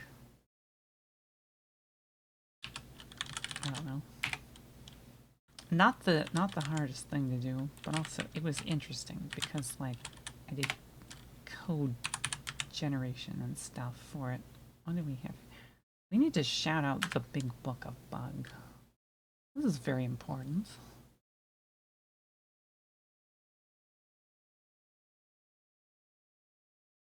There I go, putting the word the in front of names again.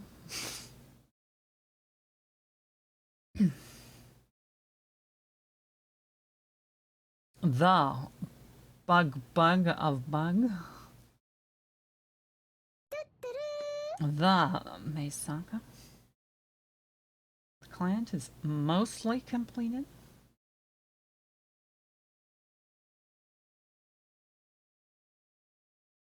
The bug of bug of bug of bug of bug of bug of bug of bug of bug of bug of bug of bug of bug of bug of bug of bug of bug of bug.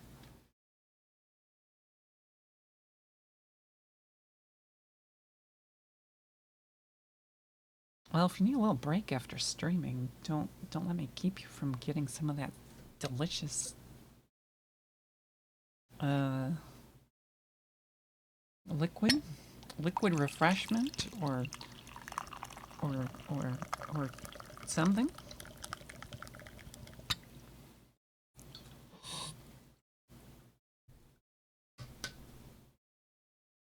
I have tea today. It's pretty good, but it's also warm when I pour some out.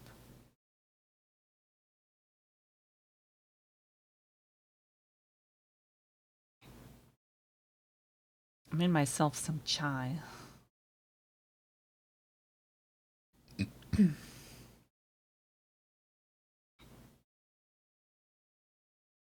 Dinner.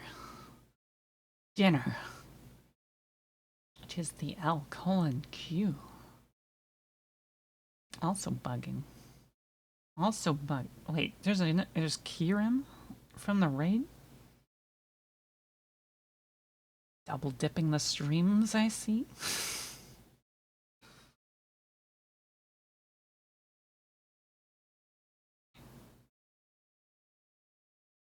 was talking about displays here before the raid came in. I was explaining the inner workings of the liquid crystal matrix.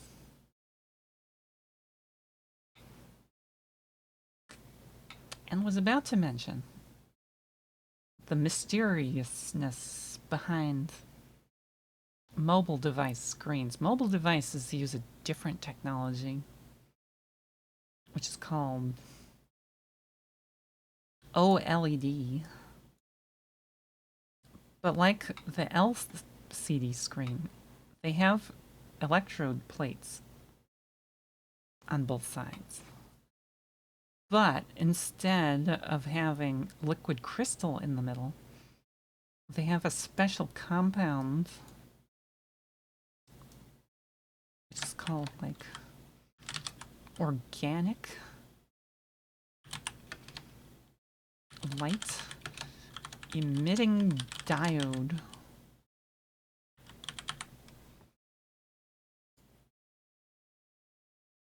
And they put this in the middle.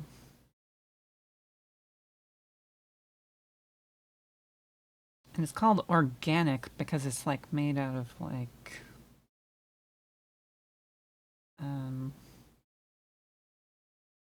it's made out of like organic compounds, as they call them. So like it's like got carbon and hydrogens and oxygens and maybe nitrogens. I don't know exactly, but it's like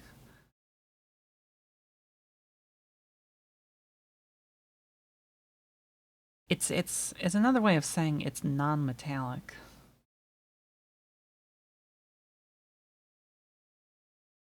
But when you send electricity through this material, it will emit a wavelength of light.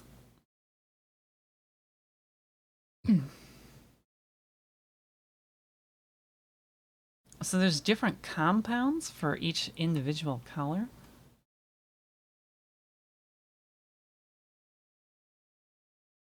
And the way the display matrix has to be built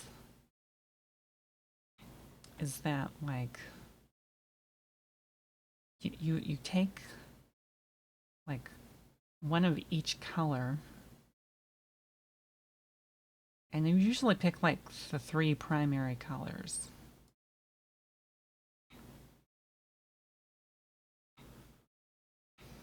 Of course, having like the front of the display exposed like that is usually not very good. So in the back they put like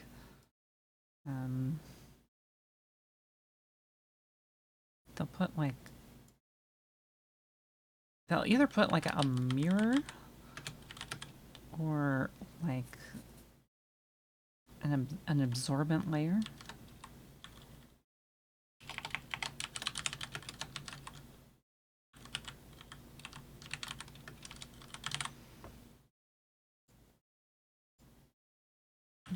Because they don't want incoming light. If light comes into the device, they don't want it to like bounce off and then make the display completely blinding. So usually it's going to be like light absorbent material.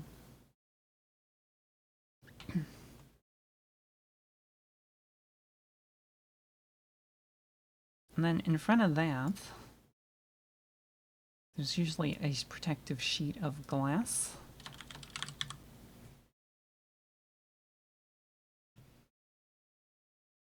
And then on the surface of the glass,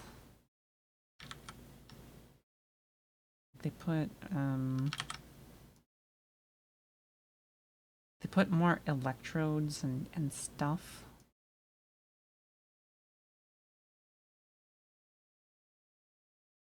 Because most of these devices are like they're usually like touchscreen devices. So they put like a touch digitizer.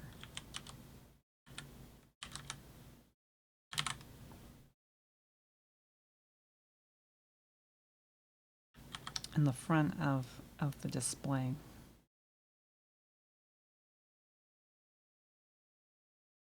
So you got your glass, you got your touch digitizer, which is like this whole stack. And then in the front of that, there's like another layer of glass.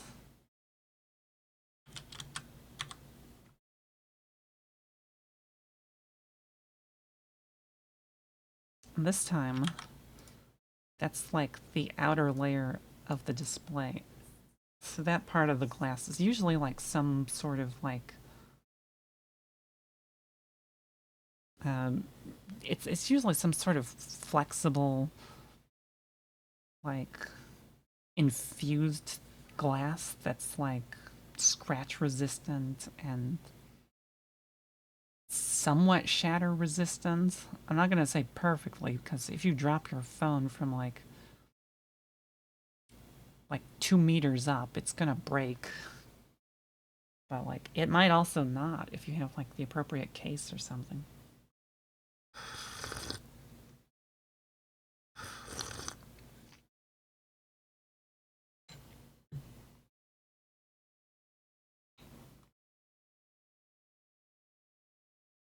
And this whole entire stack, you think like, oh, that's a lot of things. But all of this is less than 1 millimeter in thickness.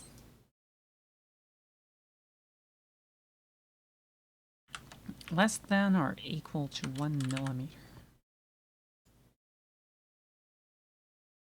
Which is kind of, sort of, vaguely impressive.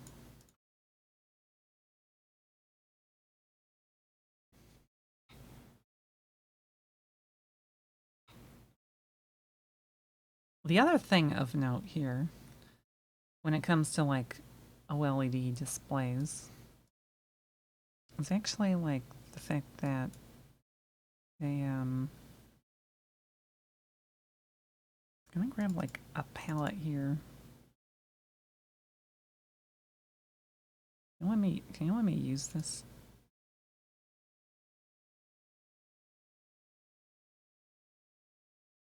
If I want the pure red,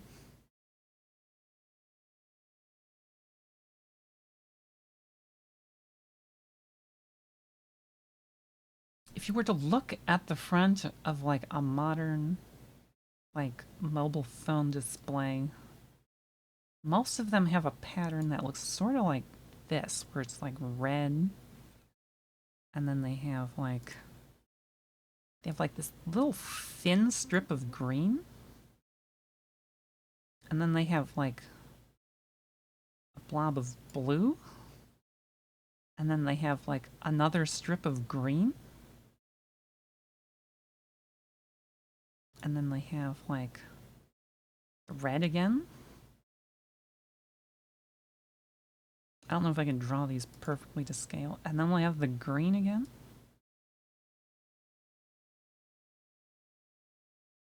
And they'll have like another blob of blue. And then it will just like keep going like this across the display. And you might think like, well, wait a second.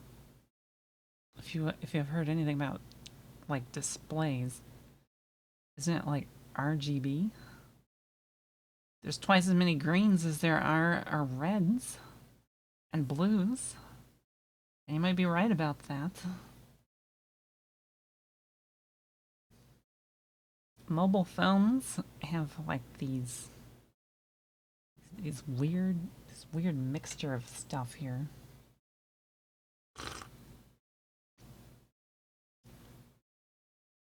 Gotta sandwich the LEDs.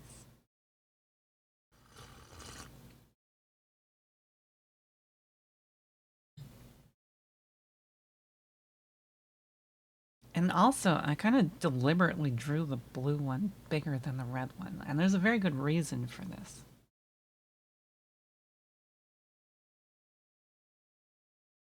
You see, when it comes to like the organic display materials, the ad breaks tend to show up in the middle of like what I'm doing, and then I'm like, Well, shoot. I gotta wait for that to go away before I do anything. Otherwise, you wouldn't be able to hear my explanation about, like, why the colors are the way they are. That wouldn't be good now, would it?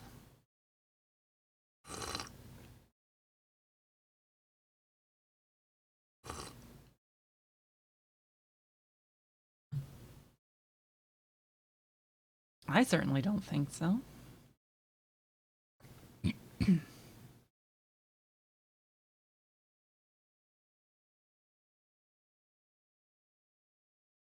The more green receptors, I mean, this is sort of a little bit of a part of it.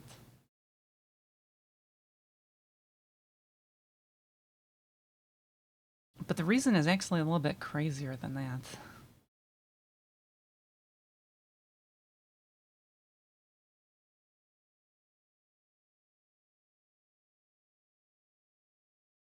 Well, maybe not all that crazy, but like,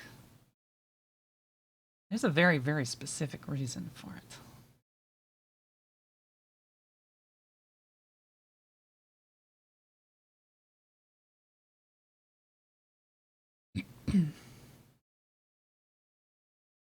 I want the ad break to go away.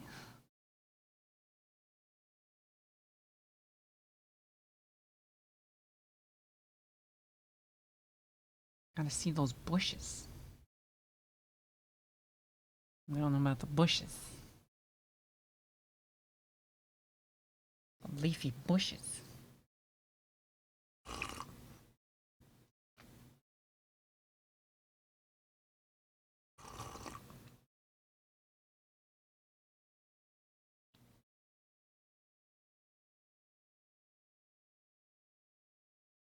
Anyways, now that that's gone, I can probably resume my explanation.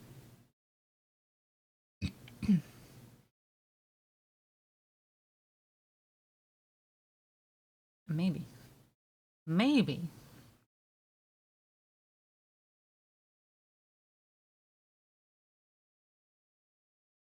So, if you were to look at this thing,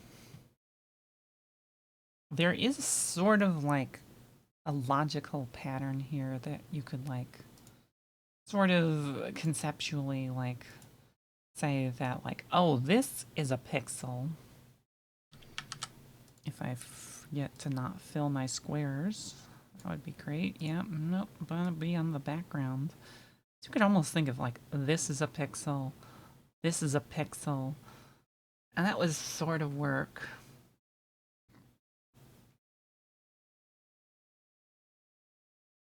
But why did I draw them like this? Well, I sort of mentioned earlier that the materials are organic compounds. The organic compounds being made out of like some slurry of chemicals that have stuff in them. Well, if you pass electricity through the organic compounds and then they start glowing brightly, some of them start to deteriorate. Some of them will glow brighter than others. What's for dinner? Organic compounds. My favorite.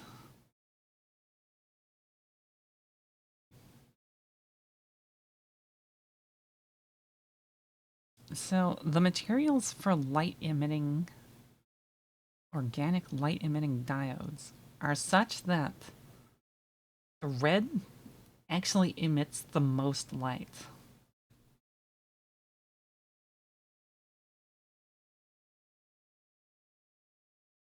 For a given input unit of energy, the red material will emit the most light for the same amount of power as the other elements. Which is great if you need something to be red, and not so great if you need something to be any other color. Green is weird. Green also kind of emits quite a bit of light. But green has a quirk.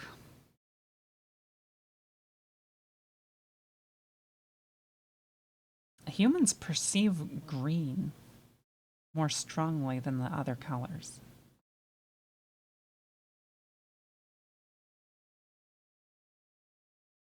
So you might say that, like, for an equivalent light output amount, red and green are like equivalent or something. But they're not.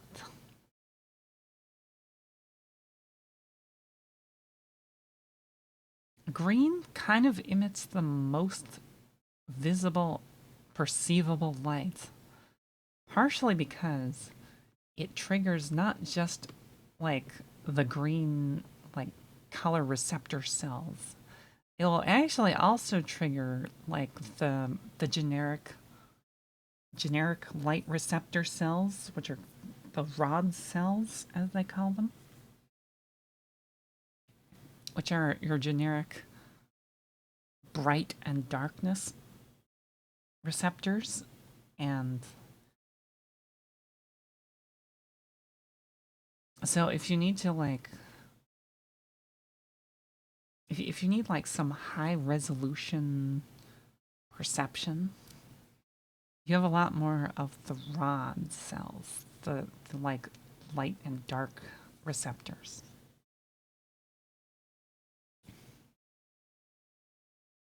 So on the display panel, they double the amount of green, knowing that you'll be able to perceive like the light levels emitted by the green with a lot more precision.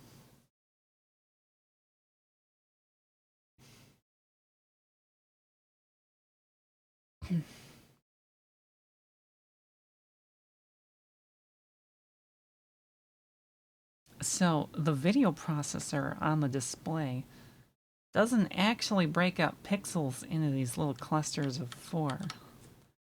They actually break up the pixels such that every green is a pixel.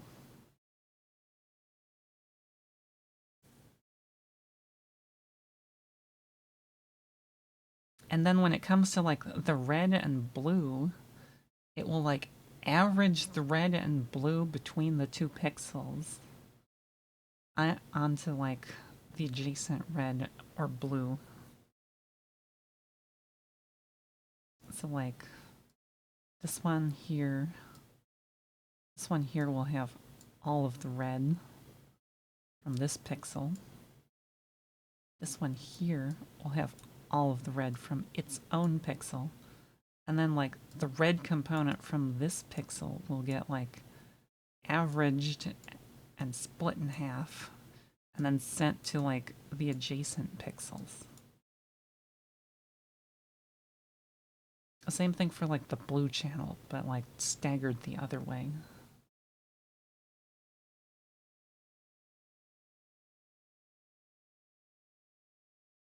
That way, if you have like something which is sort of fundamentally high resolution, it will use like the green to like delineate pixels because you're more sensitive to that. And then the red and blue, it will just kind of smear those across all the pixels. Blue, I saved this one for last because it's weird. So unlike the red and the green compounds, the blue compounds emit probably the least amount of light. So on the phone display screen, they actually have to like push more energy into the blue pixels, give them more oomph. But this has the downside of making it so that the blue component breaks down faster and it will wear out sooner.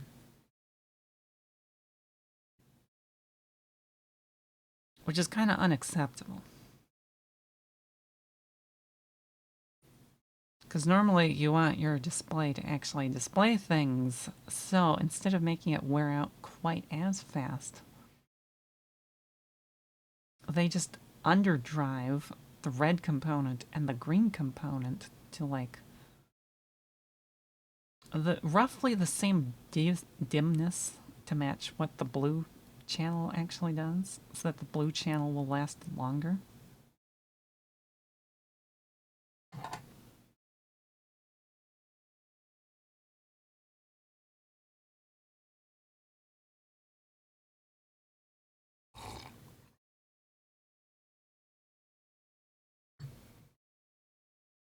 It's all because that stinking blue color.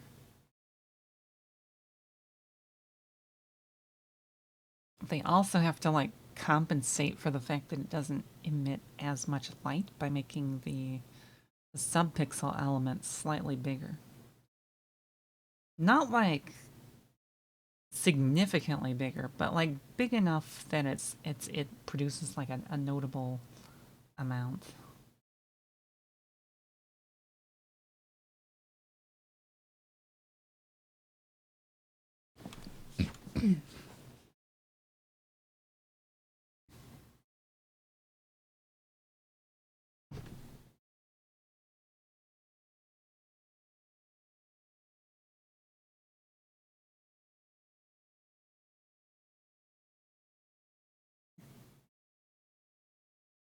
So that's sort of kind of fun.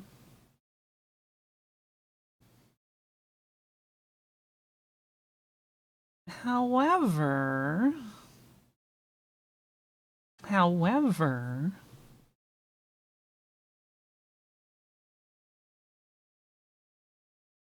however, there's more technologies than just this.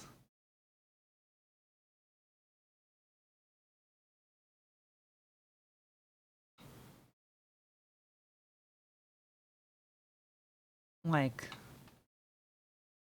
if organic light emitting diodes have like all these little problems with like burn-in and like light intensity limits, surely there are no downsides. Well, surely. If I had someone named Shirley, they'd be thinking like, hi there. Organic LED compounds have a little bit of a problem.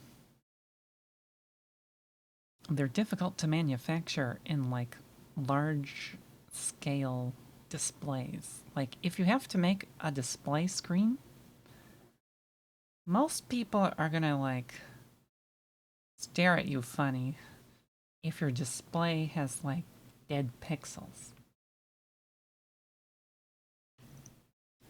Nobody likes dead pixels. Nobody.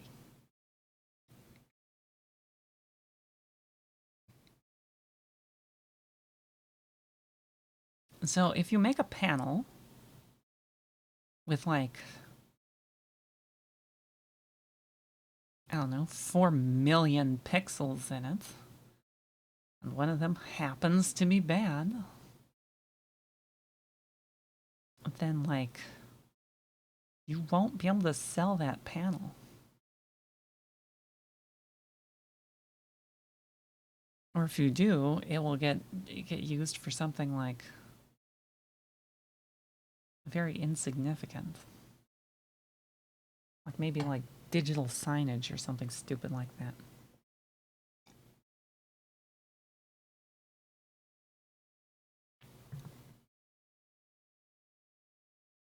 But the defect rate for OLEDs is not very it's not very favorable.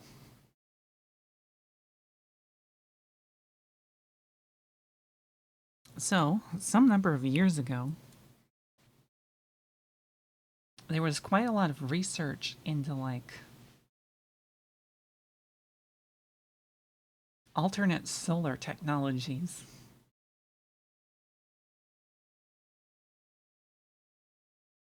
if you're looking at me like, but we're talking about displays. One of the solar research projects was like, is research into how to make like what are called quantum nanorods, which are like these little inorganic compounds that are like they're long and they got like some receptors or something on the ends of them.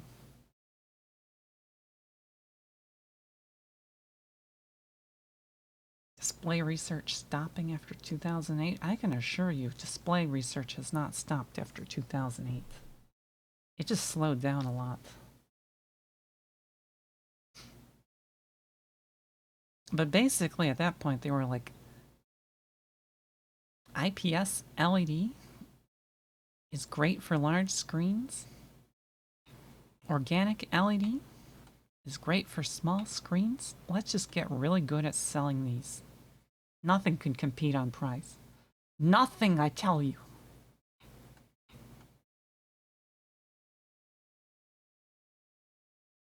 Well, so there's some research being done, and they make these like nano compounds, which are like little rods that look kind of like something like this.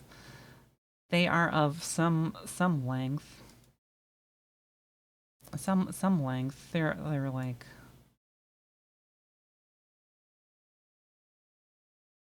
I don't know.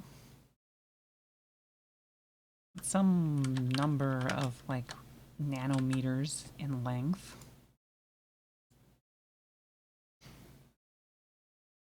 And these things are being like made in like liquid compounds, and they're being used for solar efficiency research. So like you got the rod thingy, you get your zigzaggy wavelength of light. It hits the nanorod and then it produces the zappy. Electricity comes out. Zzz, zzz, zzz.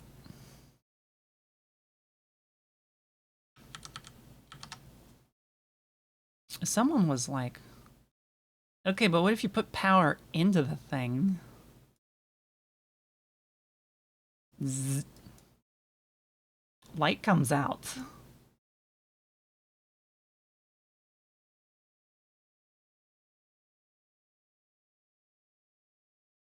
And then someone is like, oh. Except it's not green light. It's like some icky orange color of light that's not very useful.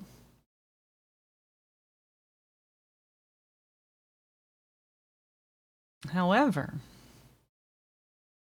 the little quantum particles, they can be made of different lengths by like altering the like synthesis process slightly. So like somebody tweaked it to make red light come out. And then they experimented a different way and they got green light to come out. And they filled with it some more and they got blue light to come out. And then somebody is like, we have particles, they're reproducible, they're suspended in liquids, they make all the colors of lights come out of them when you apply the zappy. Oh my god, we could turn this into a display.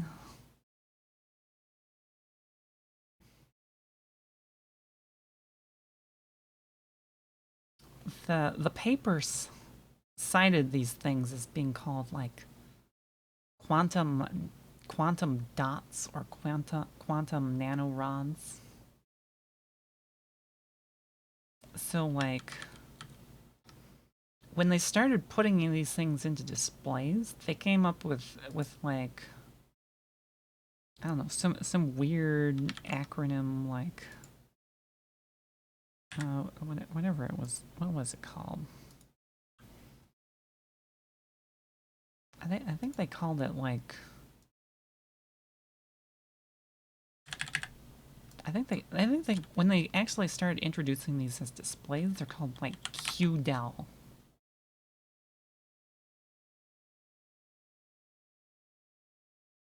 Which is like short for quantum dot elect electro luminescent.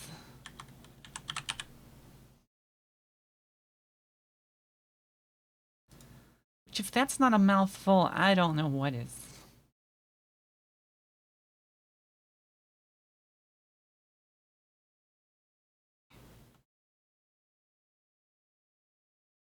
It's kind of crazy.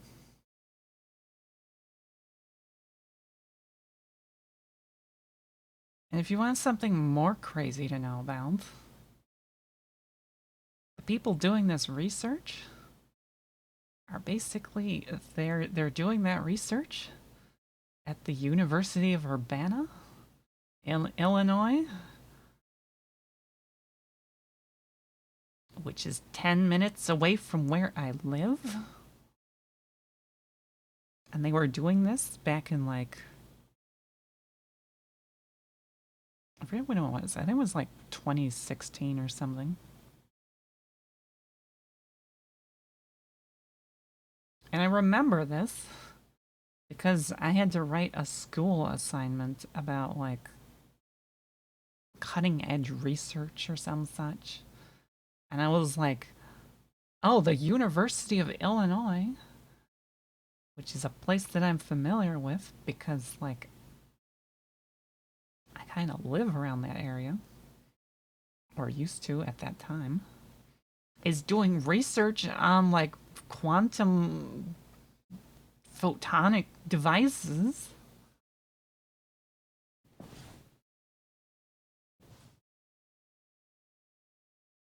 And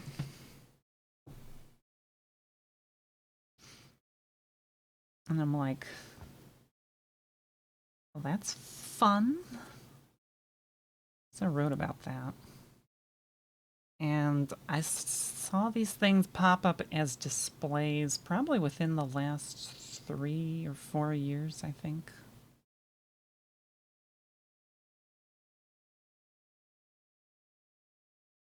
I think there's also like some other term for them. But the way they make these into displays is kind of like it's kind of like the OLED panel in a way, but not quite. So they got their electrode layers. You got your backing sheet of glass. Or no, it's not glass. The stuff on the back of the display. This is called like this is like that ultra black stuff.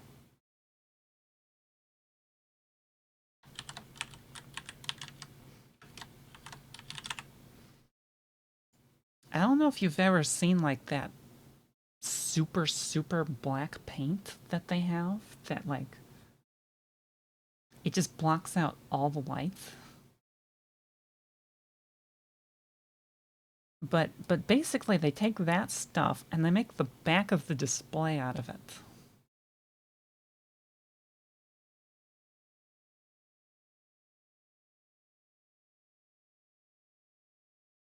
In the middle here they have the electrodes.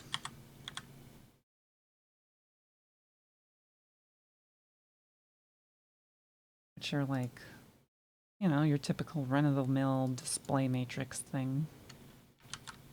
There's like an X and a Y, and then they like overlap, and there's usually like some driver transistor in the middle of them.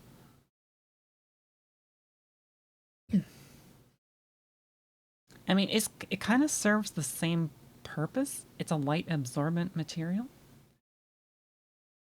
but it absorbs like a ton of light. Like a ton of light, way more than the other display. Like the display is like straight up a black hole if it's off. And then what they do is like they put the quantum dots. These things, each one of these has got like a material, and these things are ridiculously tiny. Absolutely absurdly tiny. And then they put the glass screen.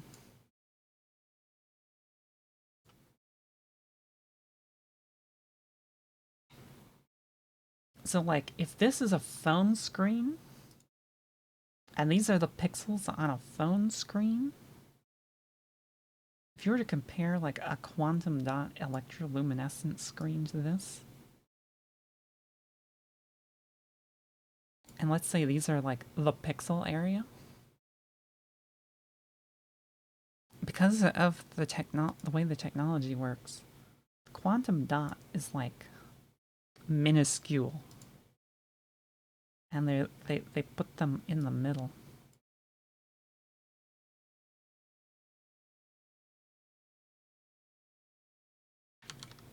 If I could draw something that's small, that's actually challenging unless I zoom in. E.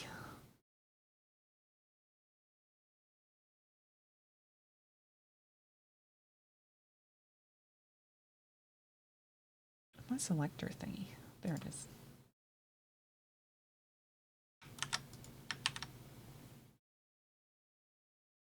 Where'd you go?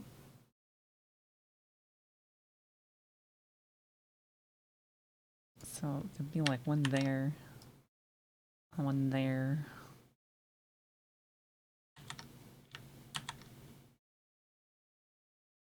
So like you have a regular display, and then you have like the quantum dots display, and these things are so ridiculously small. Most of the pixel is darkness. Because if you pass energy through these things, they are absurdly bright.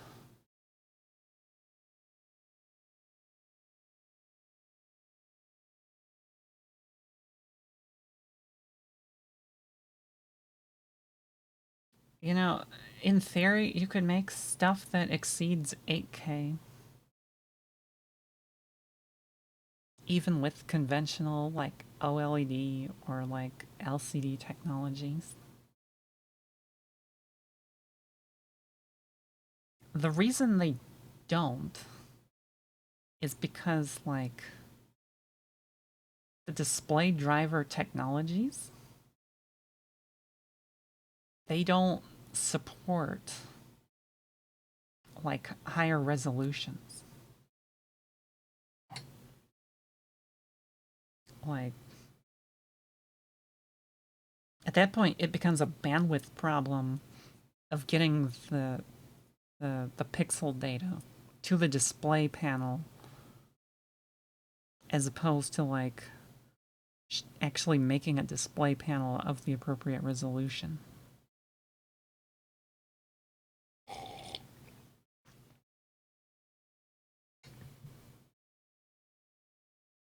Which is actually why, like, if you want something that's higher resolution, that's why they make bezel-less and multi-panel displays.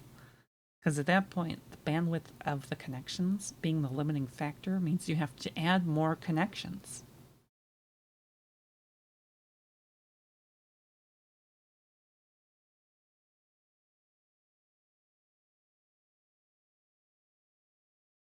This is also where, like, some of the frame rate limits come from. Have you ever wondered why things tend to top out at, like, what's it called? 240 hertz or whatever? Like, some stuff does go higher, but then you're limited on, like, resolution settings. It's because of the bandwidth of the display standards.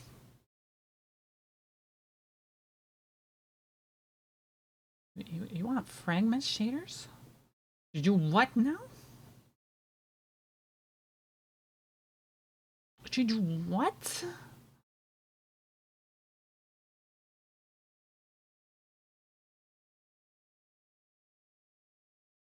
That's also on top of the fact that, like, you probably can't even get enough, like, compute latency to actually make any of this actually happen or work together or whatever.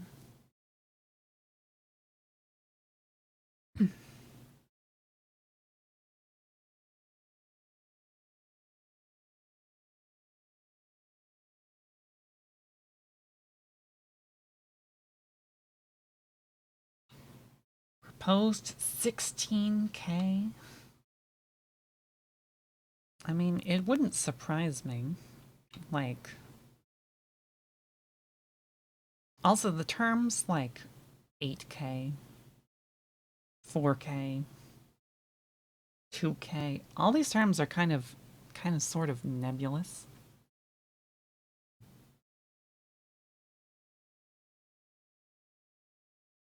Like, in theory, they're supposed to sort of represent, like, I guess, like, sort of lines of input, but not quite. It's very weird. Like, full HD is what they call. Um, why is this blue? It's typically at, where's my number lock? 100 or 1920 by 1080.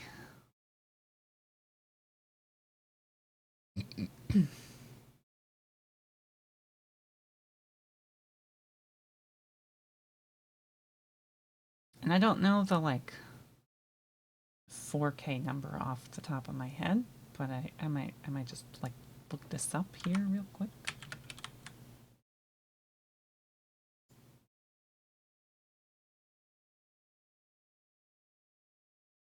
Yeah, this is it's not actually 4000. It's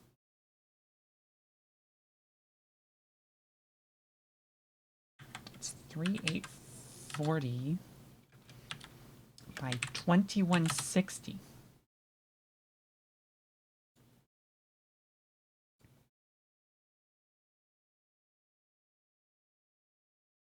It's double the numbers of, like, full HD.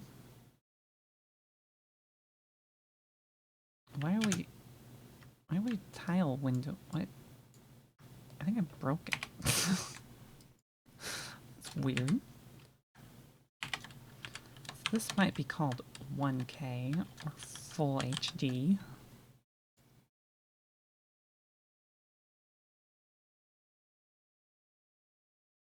And then this one is 4K.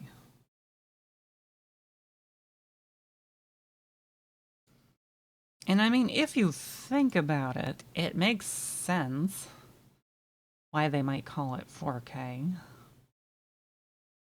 There's two prevailing theories. One is that, like, it's like, it is technically 4 times the, like, pixel bandwidth as like full HD.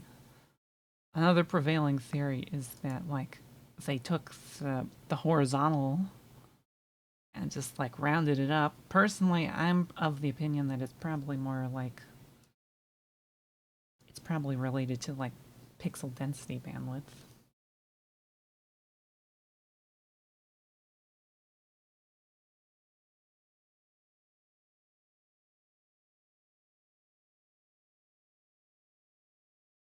Although personally, I don't know. I'd probably find out from Wikipedia. They'd probably tell me.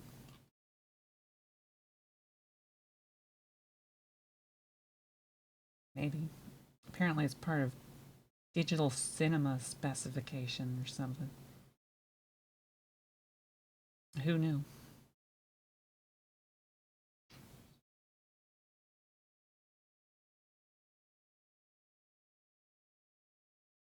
Who knew? I certainly didn't.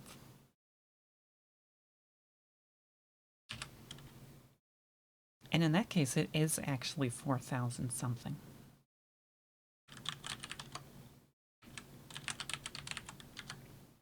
Can we, like, shout out the L:Q? This feels like a must.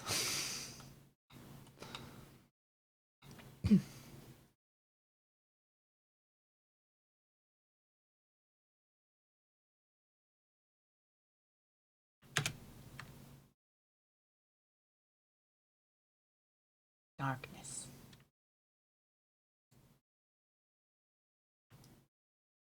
Yeah, what does the Wikipedia tell me?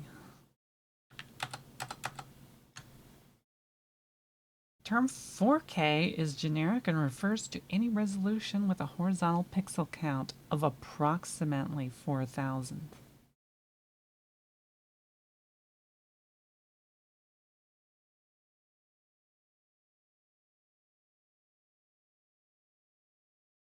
And then there's a bunch of stuff about weird standards, which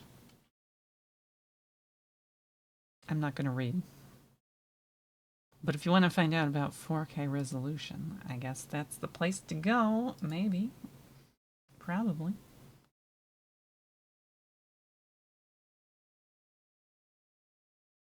So I was roughly right. It is the horizontal pixel resolution being like almost 4,000, which is why they call it that.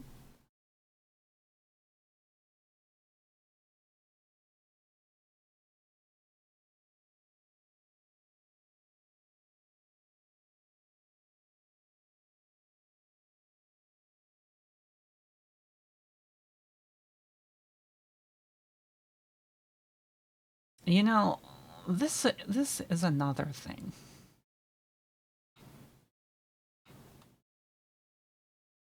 Like the vertical pixel count, it's not actually what is called pixel count. It's what's called line count.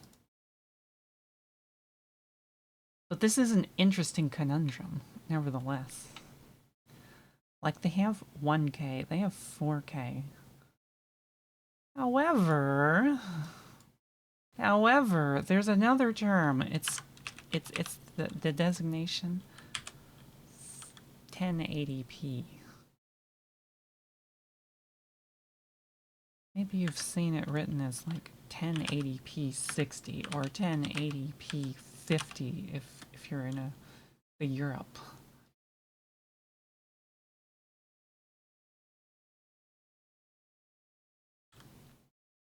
These are different from computer screen resolutions, believe it or not.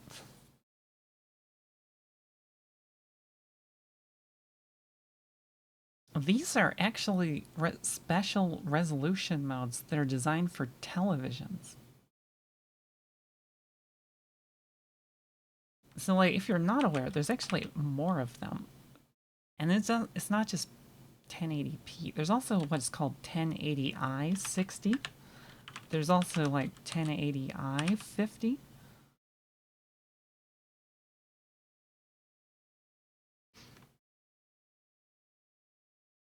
There's also, like, 720p 60, 720i 60. These sorts of things. These are what are called, like, television modes. So the P in these means progressive scan, and the I means interleave scan.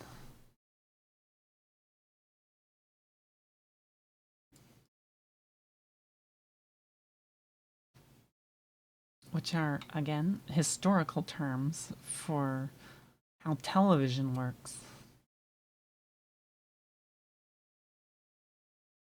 So in the olden days of like CRTs,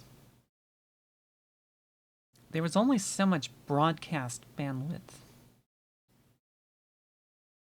But they wanted the picture to still sort of be kind of smooth.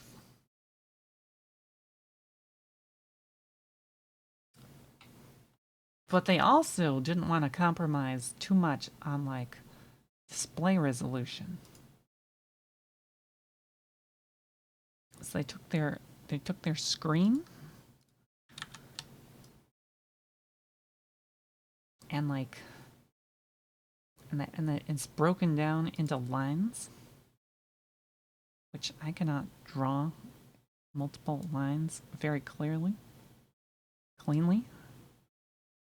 My artistic skills are like sort of okay with a mouse, but an attempt will be made. There's a bunch of these. So on and so on and so forth down the display.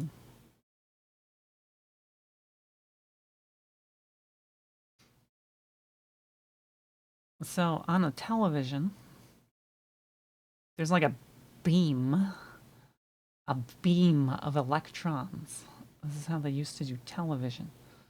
So the beam will go like, and it will scan across here, and then it will like go off the edge, and then it will go whoosh, and then it will go over here, which I should probably use the line tool for. Be like across the screen, and then all the way over here, and then down the screen, and then and then zigzaggy back and forth.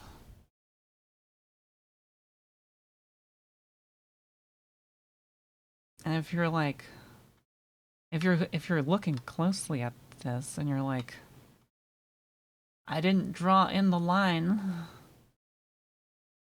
I'm like, yeah, I didn't draw in the line. I actually did this deliberately. Deliberately, because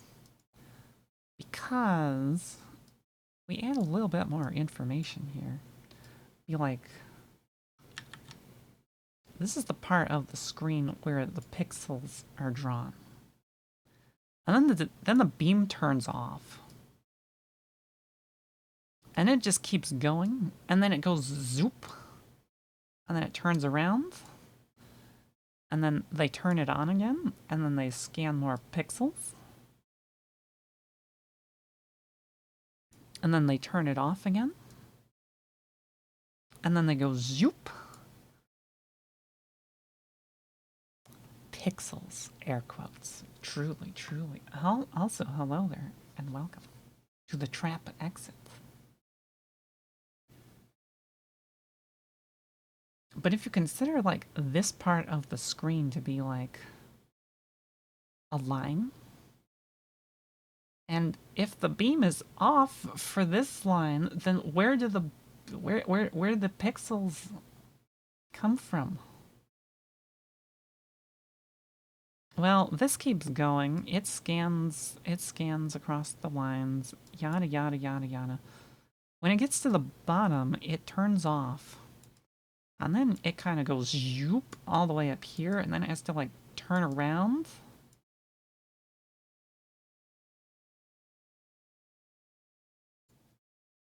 And then they turn it on again, and then they go across this line of the display.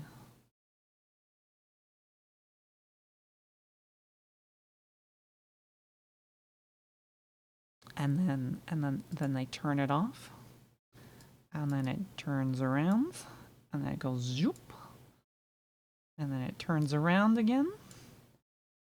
And then it turns on and it scans this line of the display. So, the first time around, it scans all the odd lines. The second time around, it scans all the even lines. And it alternates between the even and the odd lines. Every other, like, frame. But they didn't call these frames, they called these fields.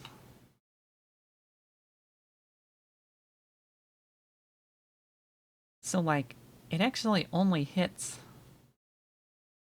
all of the fields in such a way that it will actually hit both the even and the odd fields every 30 frames, like 30 times per second. Except it's not actually 30 frames per second, because that would be too easy. Nope. Instead, instead,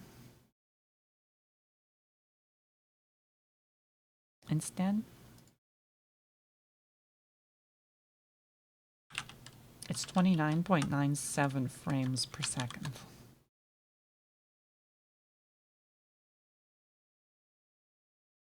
Yep, that's a lovely number. Definitely. Definitely nothing wrong there.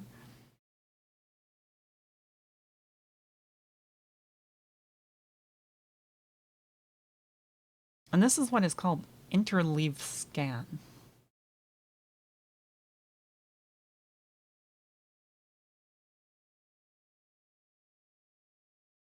However, when they quote the specifications on it, they don't count frames per second. They count like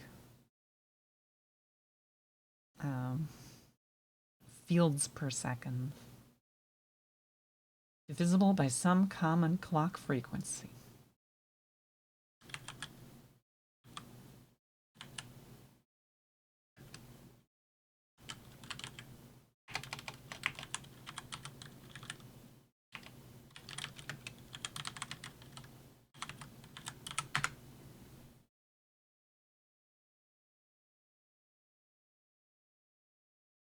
It is divisible by some frequency, and it's obnoxious.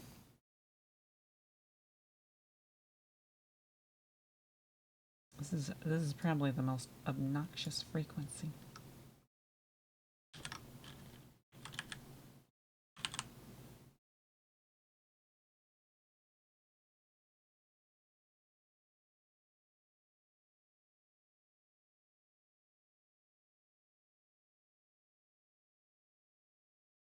Let's see, what is it?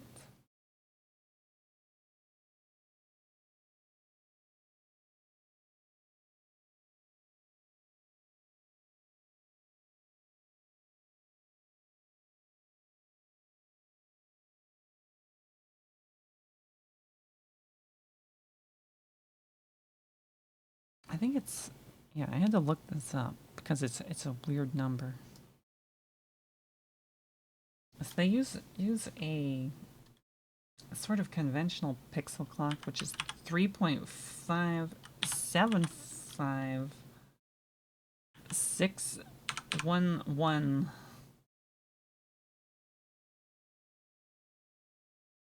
megahertz.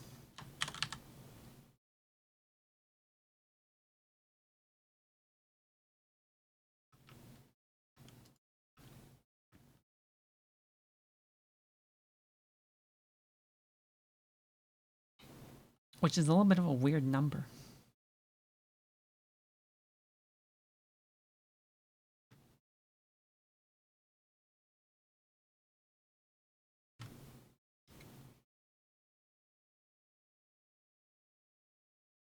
And yes.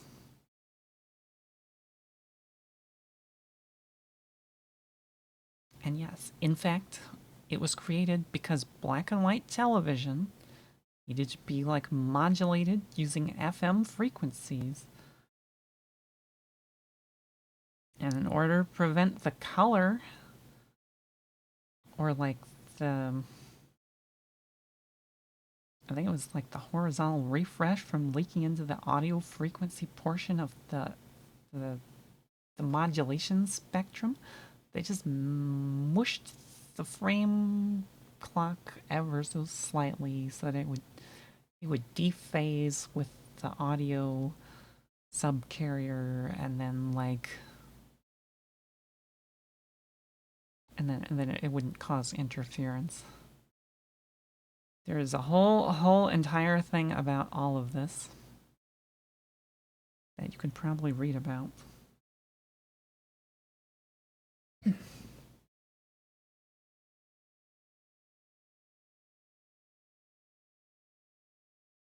But there's also sort of like an interesting consequence that comes out of this.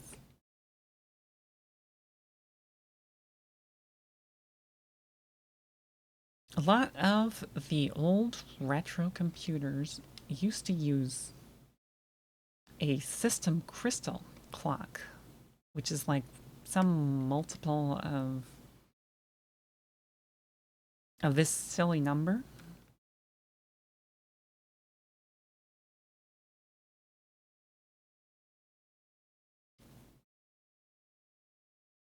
And they used to take this number and they used to like chop it in half.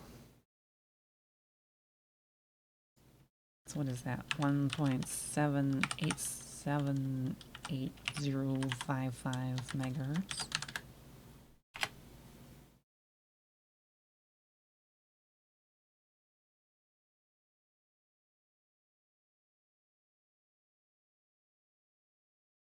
And then like you could take this weird number and you could like feed it to like, oh, I don't know, a CPU?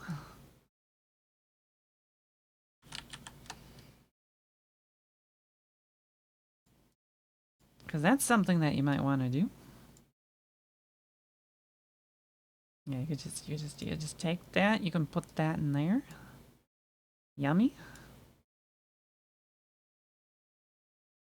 And then your CPU can like generate video at this weird frequency, and it will all be very nice. Which is why like a lot of the retro, and I do mean very retro computers and game consoles all had like they all were like quoted as having like one megahertz clock speeds or like 3 megahertz clock speeds, but not quite. Part of the reason for that is because they would pick one of these like one of these weird crystals for their display driver to make it output for televisions.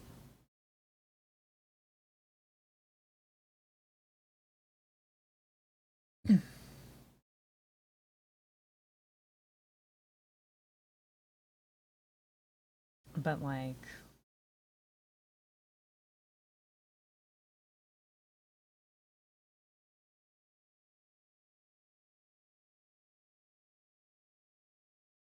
there's a limit.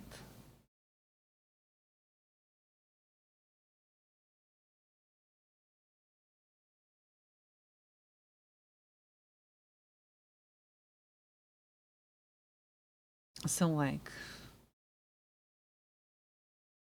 this is all fine and good for CPUs of like the 80s.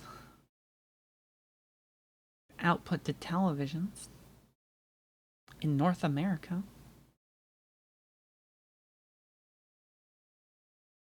However, there is like, you know, a whole other like region where instead of having the screens be like 30 frames per second,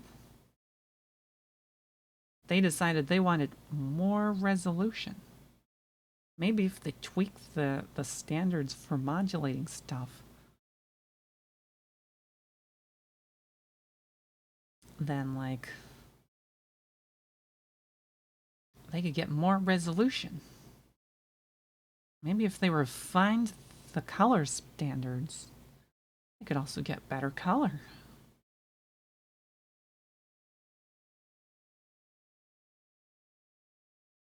Enter PAL.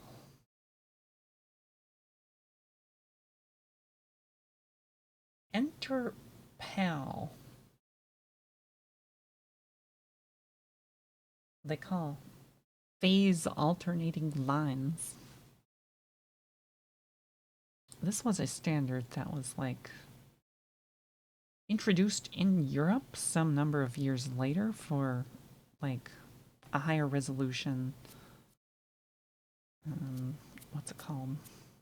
Higher resolution color television.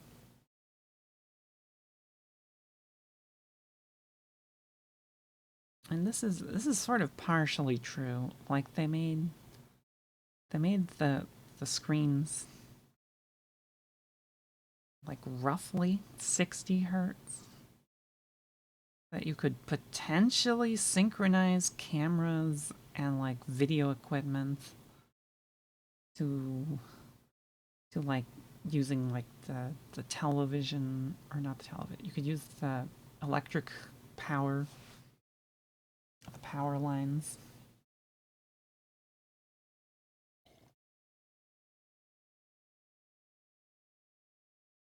To synchronize the shutters.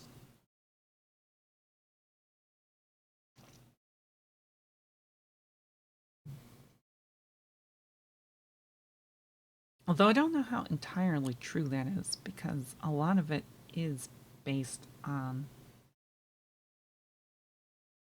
modulation requirements.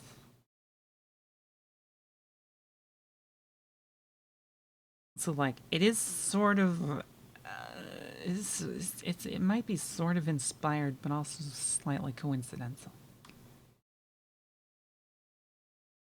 But I can't imagine that it wouldn't be incidental. They probably had some hand in tying it to like the electrical system frequencies, despite the fact that you need like precision oscillators for this sort of thing.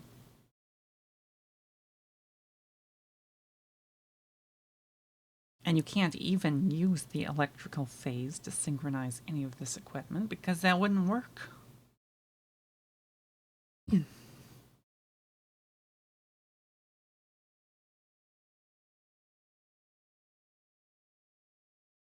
But the phase and frequency for PAL is ever so slightly shorter. It's like 25 something.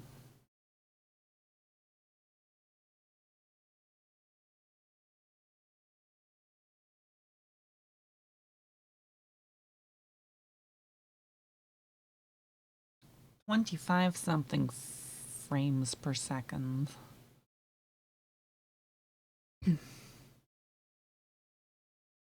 Or roughly 50 fields per second. Why did I say shields? Where did I get the letter S from? Oh, that's where.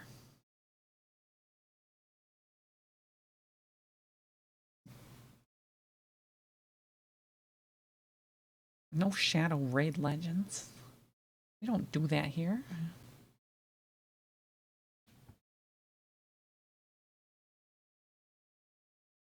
We don't shadow the Raid Legends.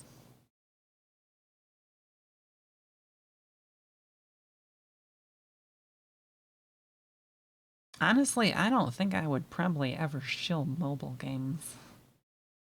Or like overtly mobile games.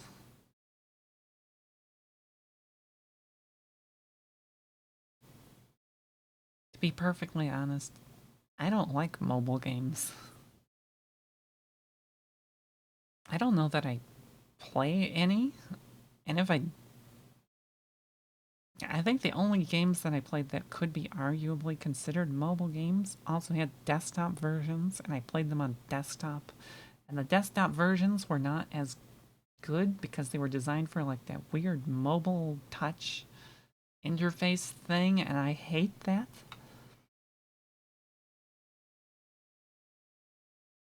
If you're gonna make a touch compatible interface, don't put that on desktop because that's not gonna work very well. That's gonna be very unergonomic for people who have mice and keyboards and high resolution screens that they're sitting like 3 inches from, or or 7 centimeters.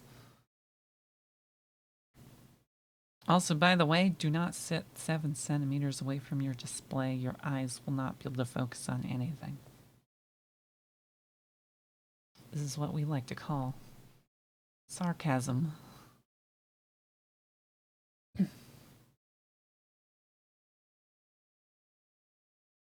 Extreme levels of sarcasm.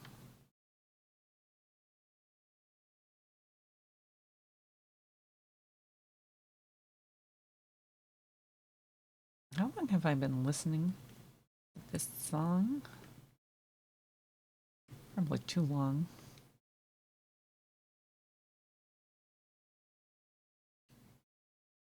Time for something else.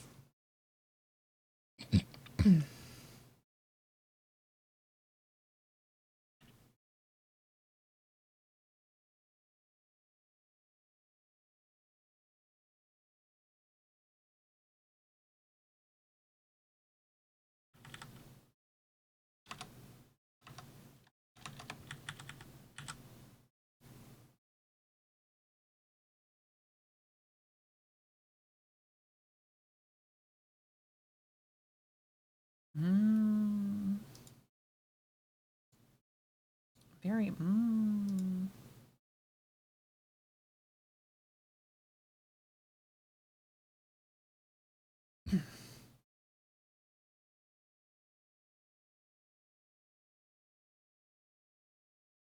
You know, I don't know if I have any other random things to talk about in here.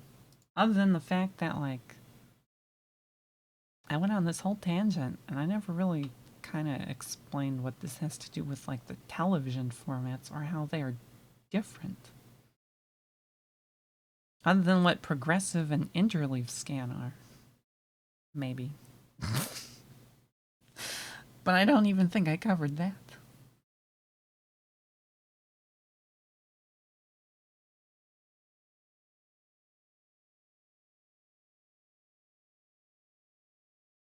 Progressive scan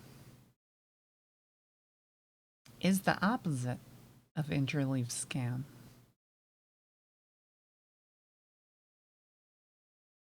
To be like, instead of like skipping every odd or even line, you do all of the lines in one go. Which means that your frames are actually the number instead of being like half of a frame.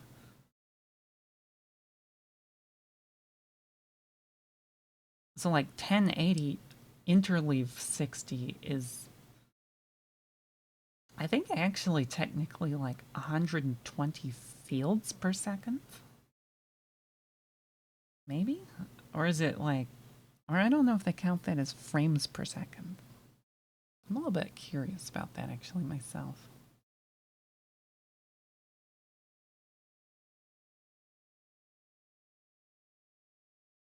But if a monitor advertises one of these weird I or like P version display frequencies, these are actually very, very fundamentally different from like these other like width height type ones. Because if you pick one of these type of resolutions, it will the display driver will actually use like what is called the like television video profile or whatever. And the timings for like 1080p 60 are actually different than if you picked like something that's like 1920 by like 1080 at 60 hertz, for example. Like, even though they sort of represent the same like visual representation of resolution, the timings are different. The timings are different, and your monitor will in fact act different if you pick one of these over the other, despite the fact that they have the same like pixel resolution and the same like apparent refresh rate.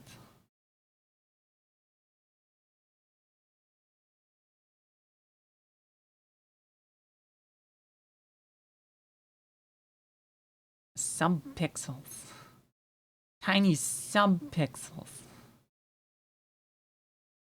This is a somewhat vaguely related tangent.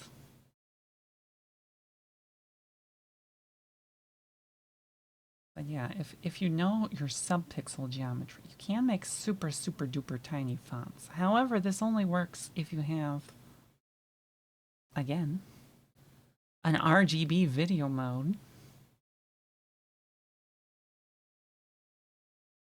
That's another thing.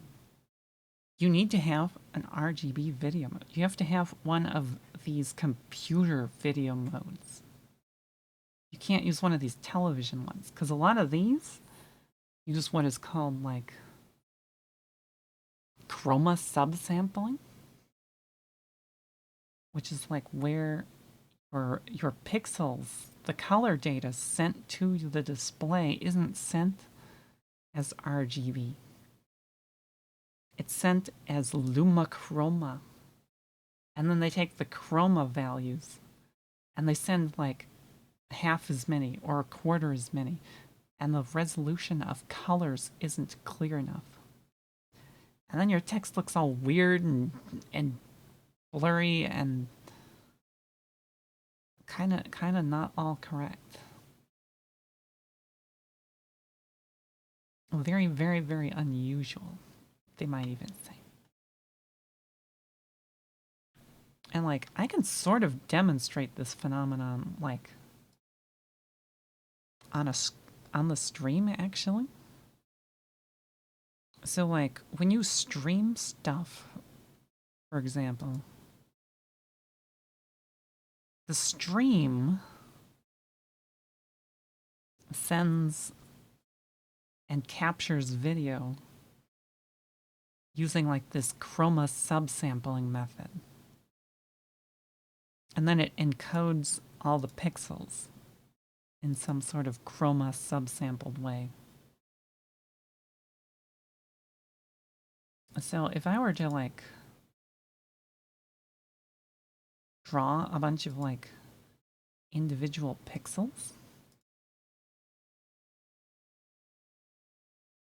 like so, be like, okay, yeah, it's red, and then we stick some blue in here, because these chroma subsample together in very interesting ways. And then we just like copy and paste this a few times. Make it nice and good and pixely.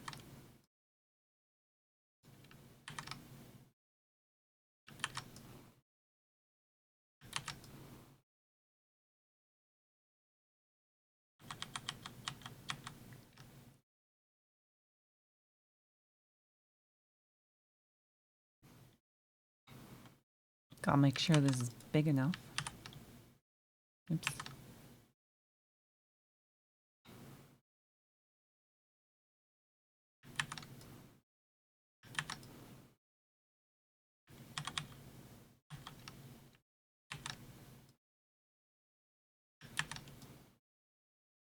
This kind of sort of hurts my eyes to look at.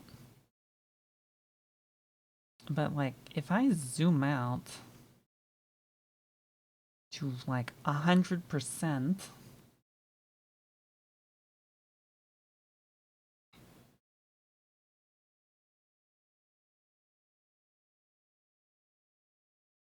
like if you were to look at this on the stream,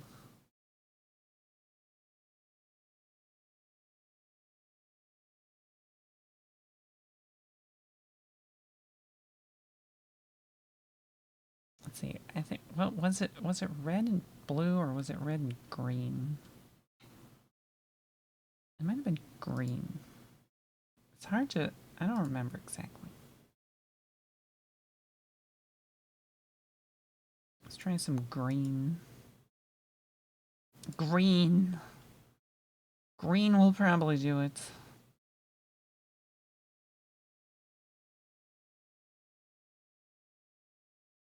A lean, mean green machine.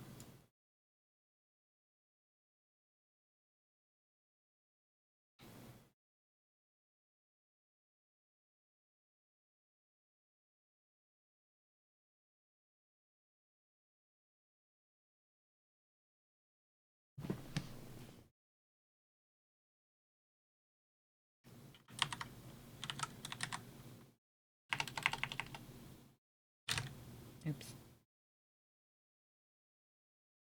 See, I had a way of doing screenshots.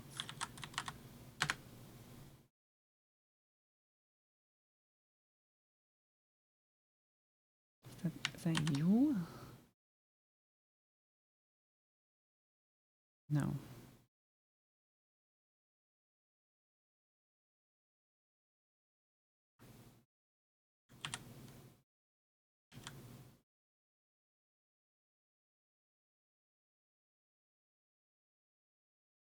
Nope, maybe not.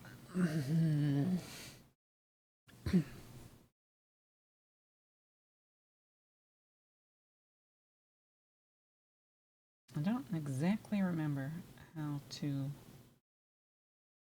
do it.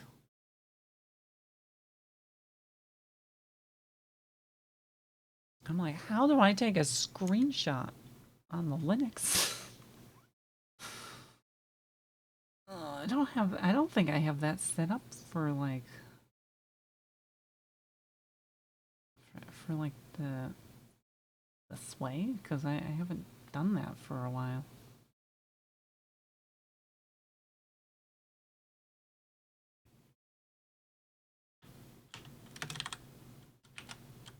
Did I have Hyper?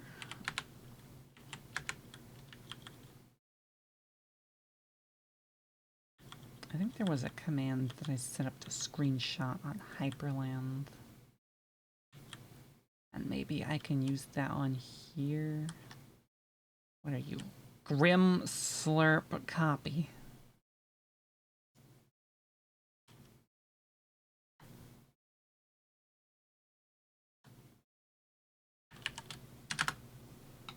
Can we just like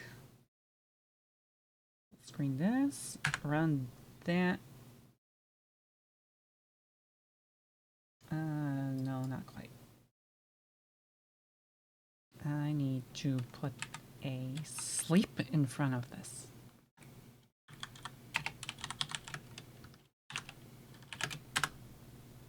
Let me go back over here.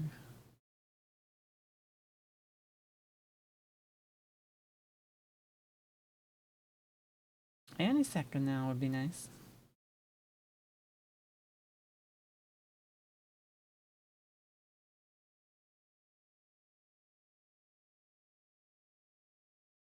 Oh, damn it.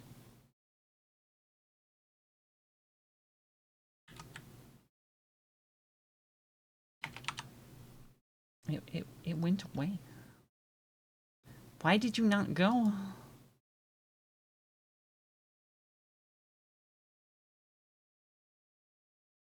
What do I need to do? Be quick about this? Float the window? I'll just float the window.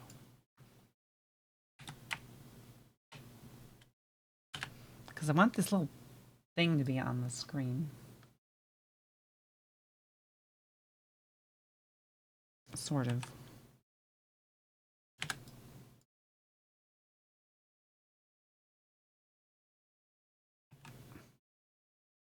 Let me put the thing on the screen.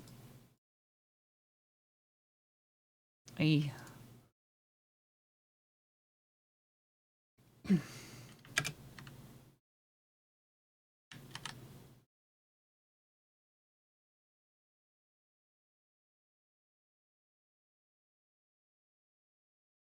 I get the feeling that this is like not what I captured at all.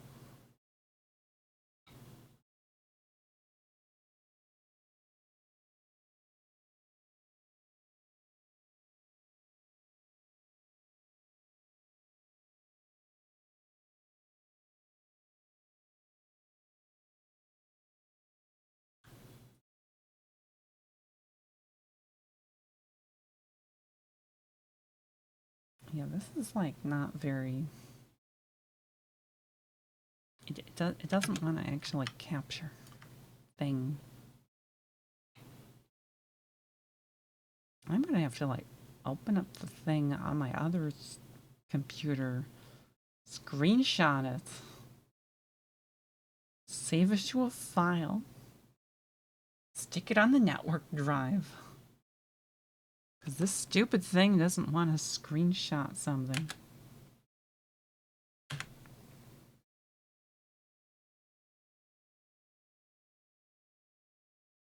And it doesn't want to paste. There we go. There we go. That was way too difficult. Partially because I'm trying to hit like a moving target.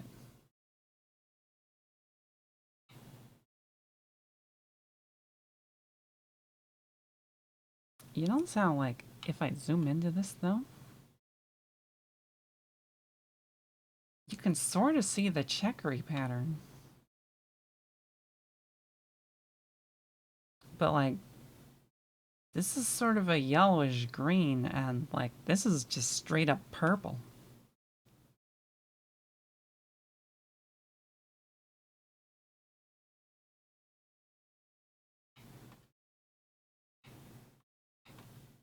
Compared to red and green and red and blue, which if you zoom out look like yellow and purple, but they're distinct colors, and over here they're definitely not very distinct colors. This is what is called like chroma subsampling, where like to encode the video, it takes every like 4 by 4 pixel area, for example,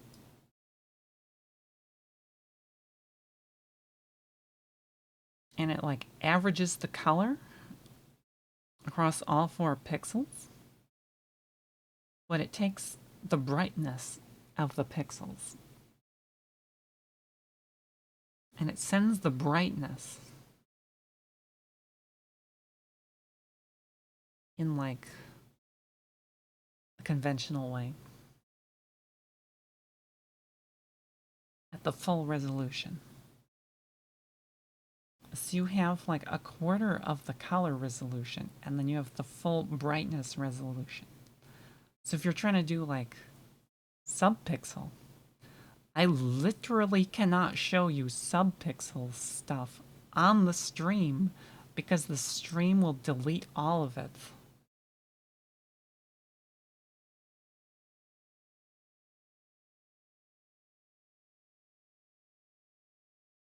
So the only way to like show you subpixel stuff, if I were to like try to demonstrate it, would be to like get something subpixely working and then point a camera macro lens at the physical screen, zoomed in to the pixels.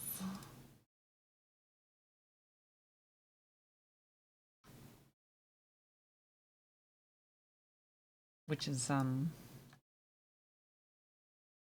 know, difficult.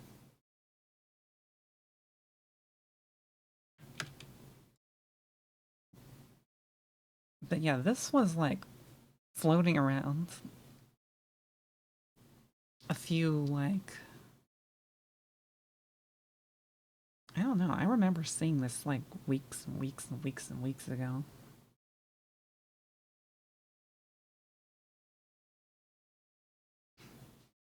And if the date at the top of this thing is anything to go by, it's been around longer than that.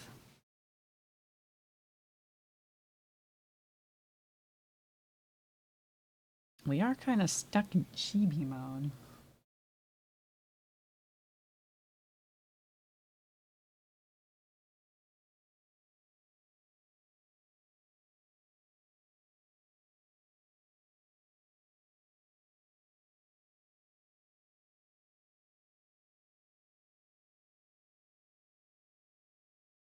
You know, if I squint at it hard enough.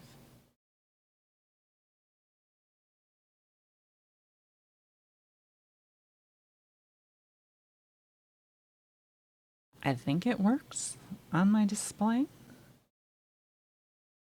I'm not exactly about to claim that the blue is very readable, but I think my subpixel layout is compliant. Also, hello and welcome to Graffiti 82 and Encore. Ah! Ah! Ah!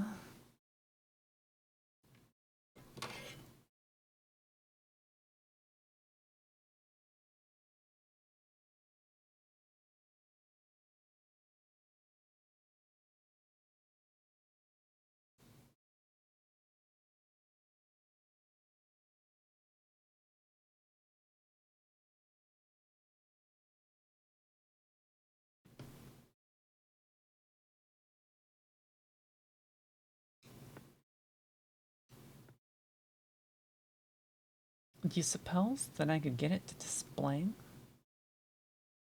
the subpixels? I'm gonna try and capture this with a camera. We're gonna grab the focus. We're gonna go all the way, let's see, I think it's macro, full macro, and then we're gonna zoom all the way in.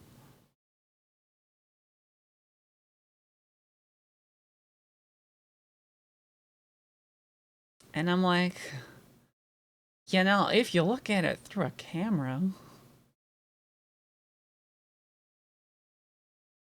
then you can actually read it. To be honest though, like, it's difficult. It's difficult for me to read in real life, especially the 4.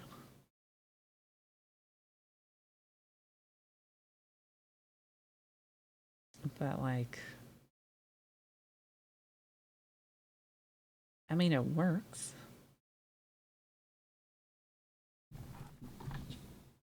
And then we got cell phone. Can I grab like macro shot of cell phone? No, I don't think so.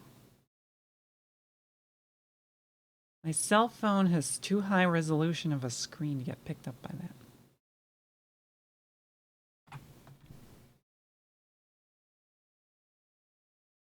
Let's see, where are the M?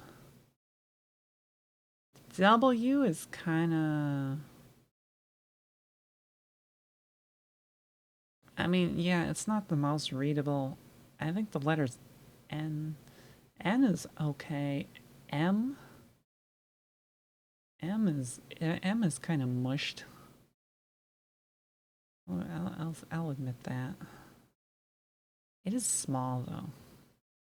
Like, each one of these is technically only a single macro pixel. A single macro pixel wide.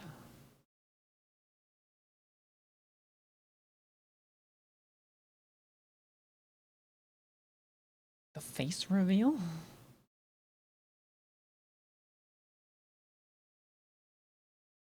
Face reveal? Wait, that's not what you meant, is it? About this one. E. Let's do my TV subpixels. Big chunky pixels.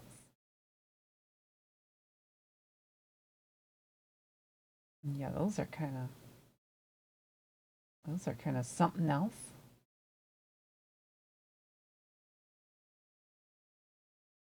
Those are something else. What about the NeoPixels? Okay, let's just wash out the camera. Very eek. Very eek indeed. Let's go back to... what was this set to? 15, I think. We're gonna turn that off.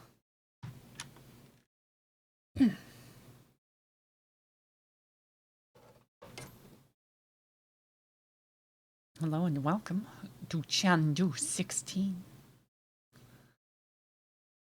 My favorite pixel. I have a favorite pixel? I don't remember having a favorite pixel. That seems a little bit fearsome.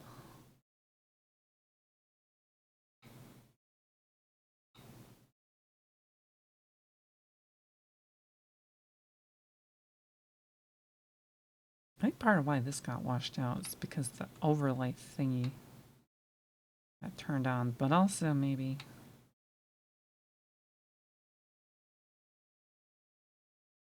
it's just like some video range compression. There, yeah. I don't know if I have a favorite pixel. That's kind of like...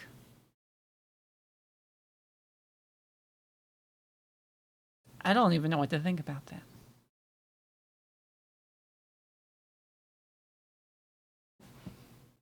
The hue shift.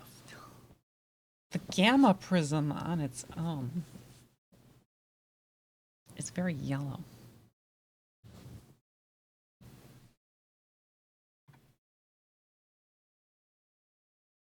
It's very extremely yellow.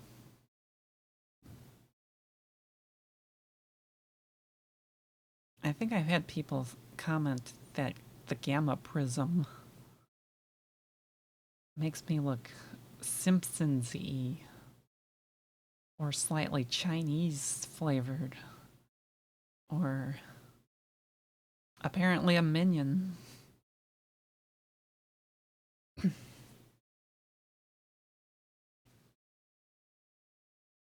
Very minion.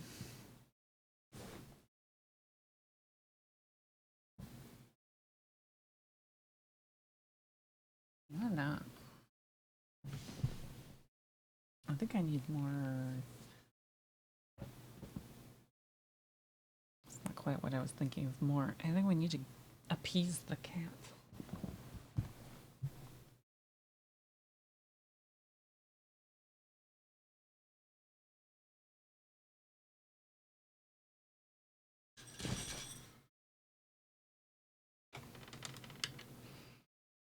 The cat is always begging me for food. It's just like never fails.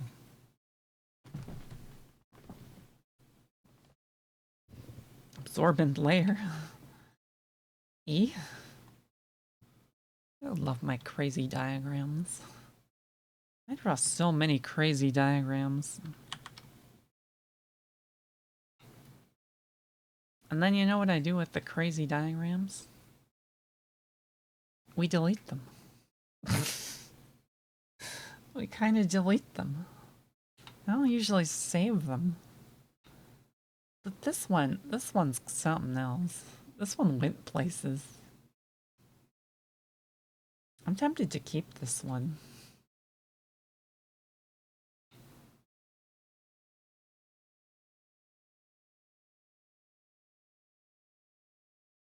We're just gonna, I don't know, we're just gonna stick this in here and we're gonna call it Create a document.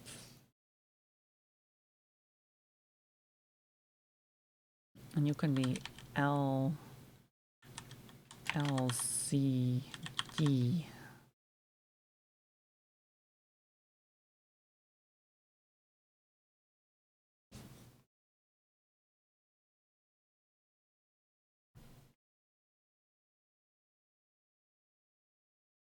I am so good at words that I trip over them constantly. We're just spitting words out all the time. Constantly. Just trying to glue words together in ways that they were never meant to be glued together in.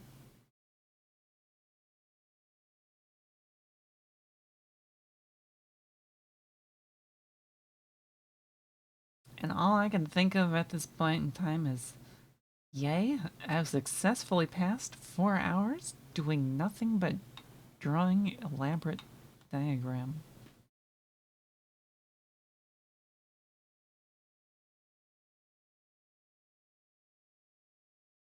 If that's not an A+ accomplishment, I don't know what is.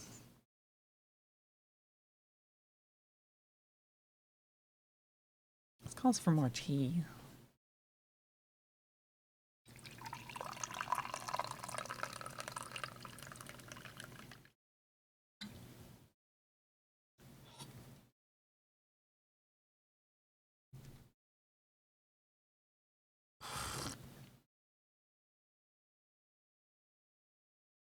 No spilling the tea.